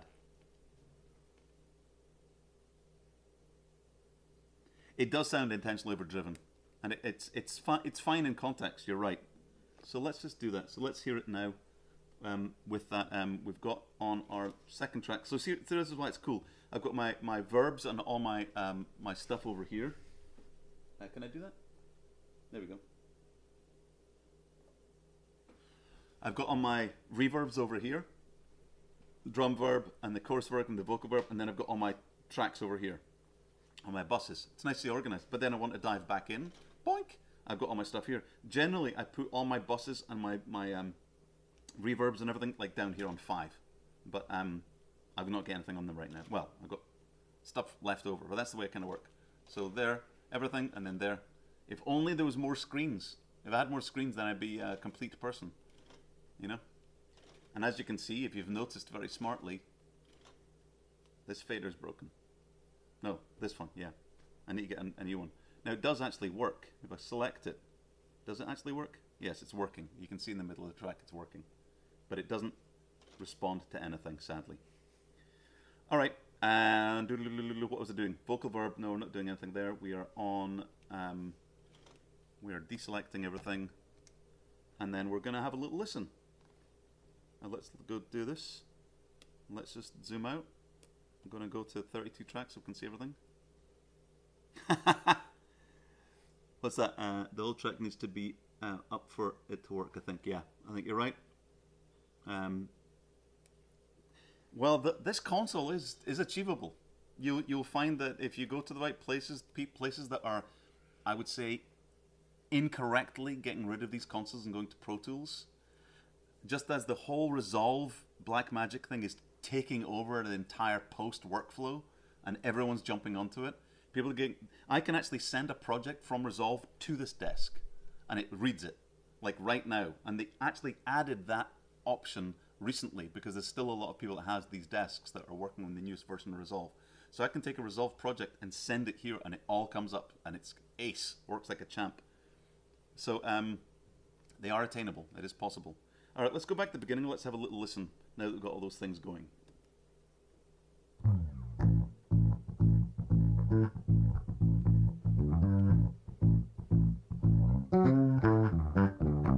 You come out Friday late to hang out riverside. You bring a couple of friends, I bring the good wine, and there I'm stumbling over my tongue. I know this isn't a game. You're like a holy book written in foreign tongue. I try to understand all the sport you under, and there you sit and smile and I'm lost. You got my spinning again. If you wanna talk about it, come out Saturday night. This motel joint on East Rocks tell so much. There ain't no mystery to the way that we could get down. I feel a little lighter, a little lighter than before. I feel a little lighter, richer than before. You come out to my home around 10:45. My expectations low, so I'm telling myself that you are showing up and I'm lost and headed down the again. See, I'm just trying to follow the breadcrumbs. Equal parts of young and innocent park. I get it's not entirely genuine, but I do not consider myself worthy of love. And now I'm stumbling around in the dark. So send a smile on my way. As if you wanna talk about it, come out Saturday night. Just gonna fix these horns. Come on.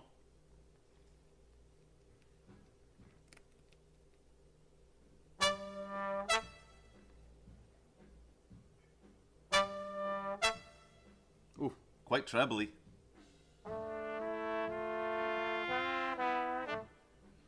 All right, I think they need a little bit of that trumpet there. It's the let's listen to this bit here. Yeah, that treble is just a totty tiny little bit hot, if you ask me. So if I do this,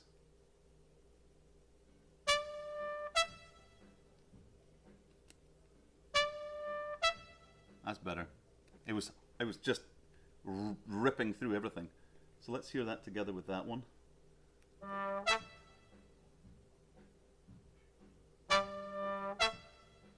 Still a bit, and okay, so what I need to do is just take something really wide, and just pull it down a tiny little sausage.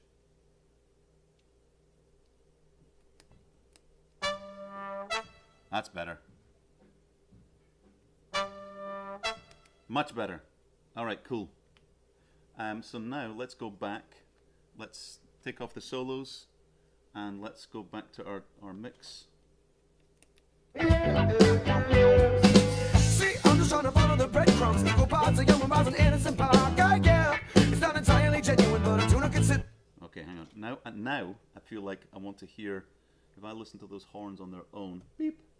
I need to clean these buttons. They get a little bit of dirt underneath them. It's, you know, this disc is not new, but if you clean them, they work perfectly. So if I go to here and I go to my auxiliary sends, you can see here. Oh, let me do this back to the screen. If I go to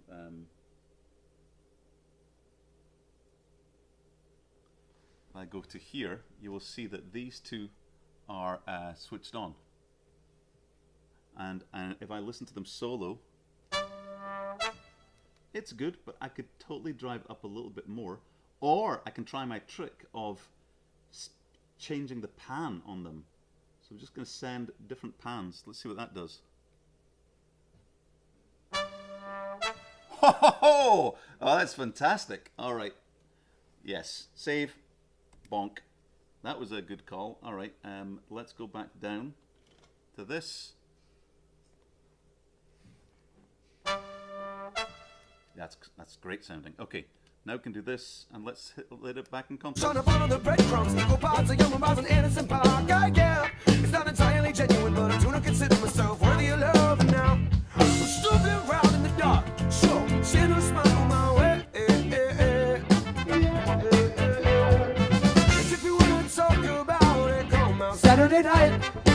This small town joint on the east side, I should tell somebody. There is no mystery to the way that we could get down. I give it no mystery, recommend that you follow me. So you feel a little lighter than before. I feel a little lighter than before. I feel a little lighter. I feel a little bit lighter than before. Hear that vocal, the secondary vocal. If we go back, the one that's got the effect on it, it sounds crap. I feel a little lighter. It just sounds. It sounds like we should not do that. Take it from the original one and just make it different. But that sounds. I know it's intentionally. I feel a little lighter. Yeah, okay, I'll bury it, and then, but if we would have to compress or cut to bring up that other one. I feel a little lighter. No, it's all right. So here. Feel a little bit lighter than before. I feel a little lighter. You know what we could do? We could just throw some reverb on it. But you're right. Okay, I'm gonna bury it. I'm gonna kill it. All right. So let's just check on that. Where our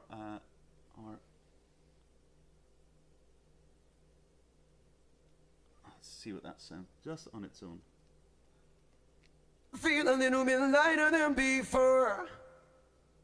I feel a little lighter. Like it's not kicking into the reverb that much. Feels like we need to cut it out. But if you have it with the other one, it sounds crappy. I feel a little lighter. All right, so you're right. If I just keep it down there, low down, it's not showing its distortedness so much. Yeah, there's so when he leans away from that main mic, his mic is much lower, but it's there. If I go into that track, so if I just say, this is how you select the track. You just go into here, and I say, I want that track there, and it's selected. And then I can just go, give me 2 tracks, or 2 tracks. There you can, so you can see, if I go here, you can see, there's the main one. I feel a little bit lighter than before. Ooh, I feel a little lighter. So you can see that he's leant away.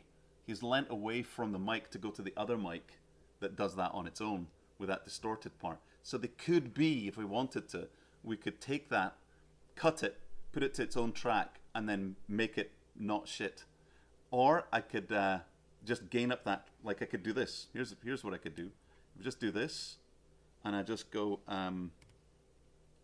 split clip, and then in here I go clip level and actually change the clip level so that it actually works in the thing. Lighter than before. Ooh, I feel a little lighter. Yeah, but he's definitely leant away. Yeah. Yes, it was. Yeah, he did it on it. He did it for himself. Ooh, I feel a little lighter. I feel I could do that, but I think it's something you'd have to spend more time with right now, and I don't want to do it. Lighter than before. Ooh, I feel a little lighter. I mean, I could really cut it out. Squash the distorted track completely. Yes. I put it down there so it's like it lives slightly, so somebody can say that it was there. But let's just kill those. Boop. And these little buttons, these buttons never have any issues. It's these bigger ones that have dirt on them. I don't know what's going on. All right, let's go back, bonk. I think we've got everything we need to now.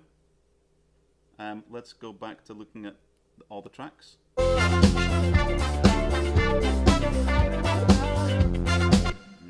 It needs to be there, dude. Sadly. I'll bring him up so we can hear it.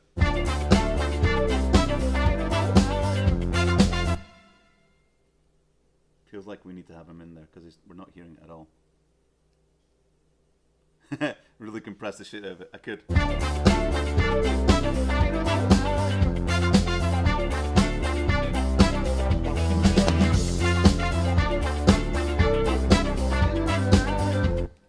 So if we go back to his normal voice here, it's great. Sorry to the way that we could get down. I give it no sorry. Recommend that you follow me. So you feel a little lighter than before. I feel a little lighter than before. I feel a little lighter. I feel a little bit lighter than before.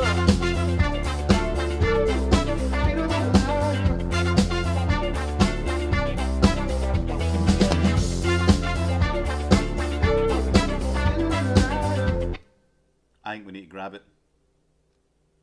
I think we need to grab it because it's only. Let's see what it does back here.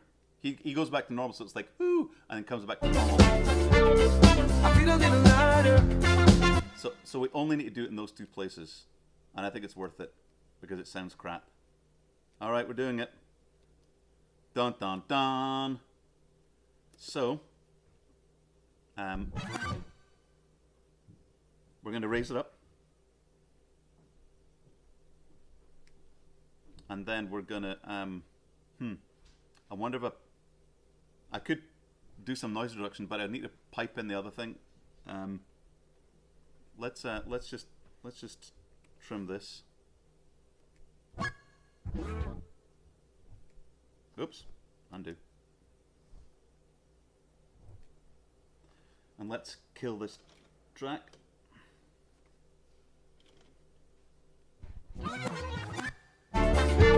No, oops. Ooh, I feel a little lighter. It's better. I mean, it's almost like you want to leave the reverb to do it and cut all this crap out here. This is exactly what I'm going to do.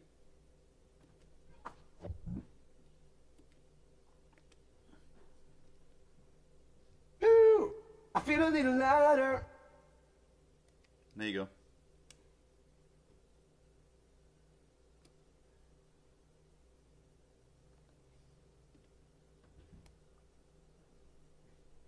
Oh, a cut and paste and replace. I could, but you know what? If I do this, he's over there. Bonk. Erase clip. Let's see if I can just. So that's a cool thing. I just go to clip level, bring up my levels, and now it's like it's bringing up the levels just for that part. You can also do per clip EQ as well, which is kind of handy, but I don't use that so much. Ooh, I feel a little lighter. The EQs need to come up a little bit too. It seems like if I go back to this one here, is that like my goodly wife in the background coming downstairs? Lighter than before. So I could do per clip EQ.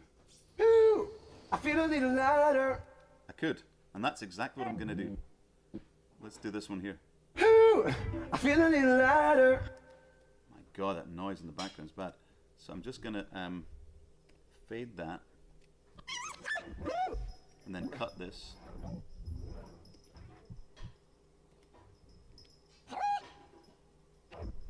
And fade the beginning. Ooh, I feel a little lighter. Whoa. Okay, it's pretty messy at the back end there, but it's fine. Fade the tail. So then for this, okay. I've not done clip EQ. There's a button right here that says clip EQ. I've never tried it before. We're now trying it. I think we need to just raise up a little bit of this and a bit of this. Ooh, I feel a little. That's exactly what we need to do. All right, cool.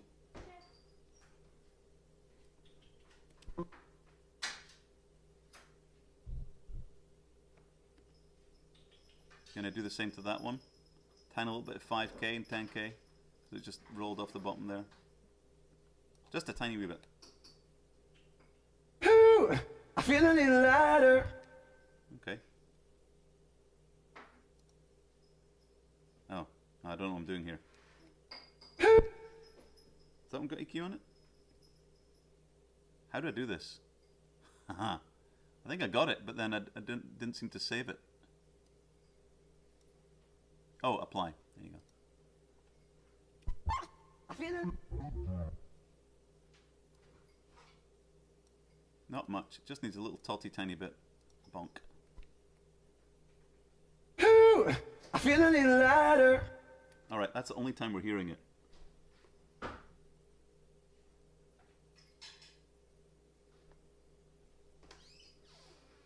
Hey. Gamer rage. All right, let's go back to here, and let's go back to here, and then we've now got. Oh, we've got to do it back here, do we? Do we need to do it back here? We do. Let's just do it back here. So, clip EQ. I should have just saved a preset, shouldn't I? But it's fine. Apply, and then same with this one here. Oh, can I do it here? No, I don't think I can. Can I? No, doesn't do it. All right. All right, bonk, apply. Before. Ooh, I feel a little lighter. Okay, it's better. I know, tell me about it. Love the Tempest. See, this is what I do. This is what drives everyone nuts.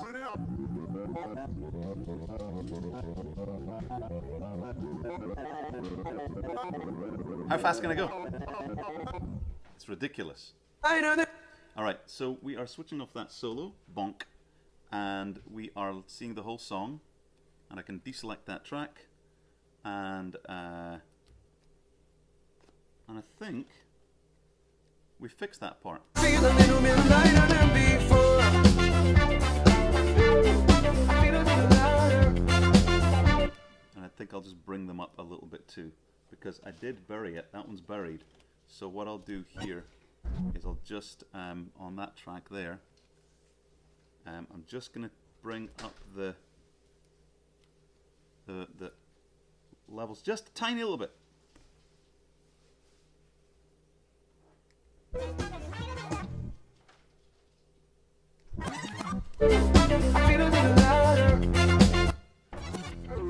think the EQ needs to be even more. I'm not sure what these... I've not done this before, so I'm seeing some weirdness going on here. I have no idea, but I don't mind. I'll just... It's fine.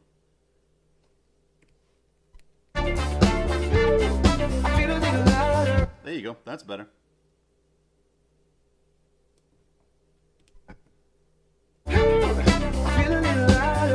Same with that one.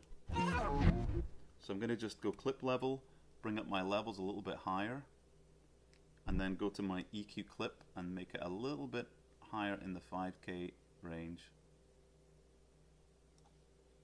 Apply. All right. Let's see what it feels like. I feel a little bit lighter than before. I feel a little lighter.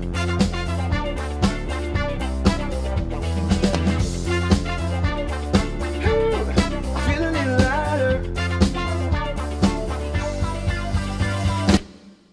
A stereo delay in tempo on the distorted parts. Oh, I see. Like, ooh, ooh, ooh, ooh. That could be cool. I feel a little lighter.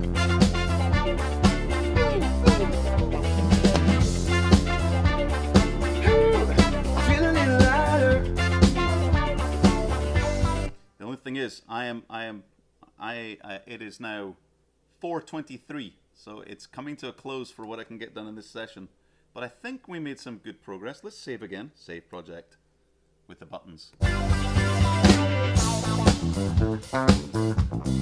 Bass sounds great.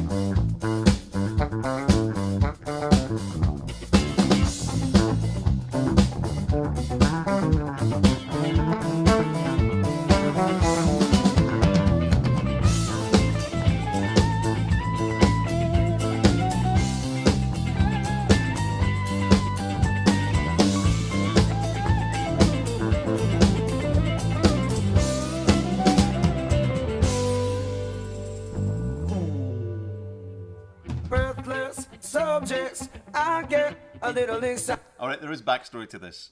So yeah, I will be making a video of how this all happened, because it is down to one man, Steve Rance, who helped me, and he's one of the Fairlight engineers. He wrote some of the most fundamental programs that the Fairlight uses, and has been this kind of like background force in all things Fairlight for many years. Indeed, he owned Fairlight for a while before he sold it to Blackmagic. But he's an engineer, software engineer, hardware engineer, he's an everything engineer, and he's helped me out. Without Steve, I wouldn't be able to do the CMI project at all. At all. It would be a non-starter because of the extra cards that he gave me and just the technical help. And then basically one day, and through, a lot of it was my wife said, what are you going to do after you build the Fairlight? I said, well, she said, there's the other Fairlight things. And I said, no, that they only did that. And then they went into mixing desk. And she said, would you like one of those? And I said, yeah, but it's impossible. That's not going to happen.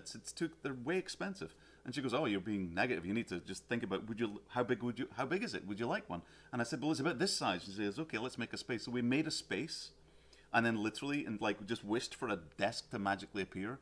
And then one day I got a call from Steve Rance going, I need you up in Burbank with a truck. And a lot of other things happened, but that will be part of the story of me showing how all this came to be. And because basically, it didn't arrive like this. It arrived in bits. But the weirdest thing, your wife is a keeper. Yes, absolutely. And I don't deserve her. She's amazing. This desk fits in a Prius. Without the legs, fits in a Prius, believe it or not. Alrighty, here we go. Let's listen to this last bit. Hold it, me tight there. For some of my fire chasing angels, I keep my eyes on the sky. I feel a little lighter than before. I do want to take his transients down. I'm going to get a plug-in and fix his. He's got a little bit of stuff that's like kicking out at me. Reckless subjects, you know I get a little excited. You'll be hold it, me tight there. For some of the wildfire chasing these angels, you know I keep my eyes on the sky. I feel a little bit lighter than before.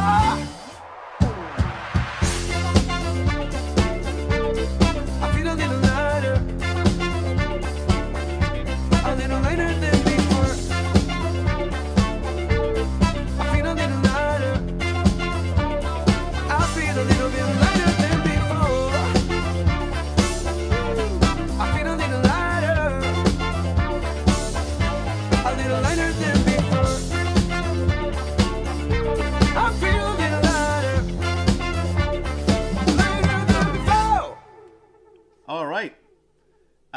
I think that's good. I'm happy with that. Save project. Bonk. One more time with a final bonk. All right, thank you for everyone who was listening to the stream. I hope you guys enjoyed it. The last stream I did, I edited a little bit out at the beginning, and it killed the entire chat. So I've realized this time I'm not going to do that. I'm just going to leave it as is, and it'll have me picking my nose at the beginning, but that's fine.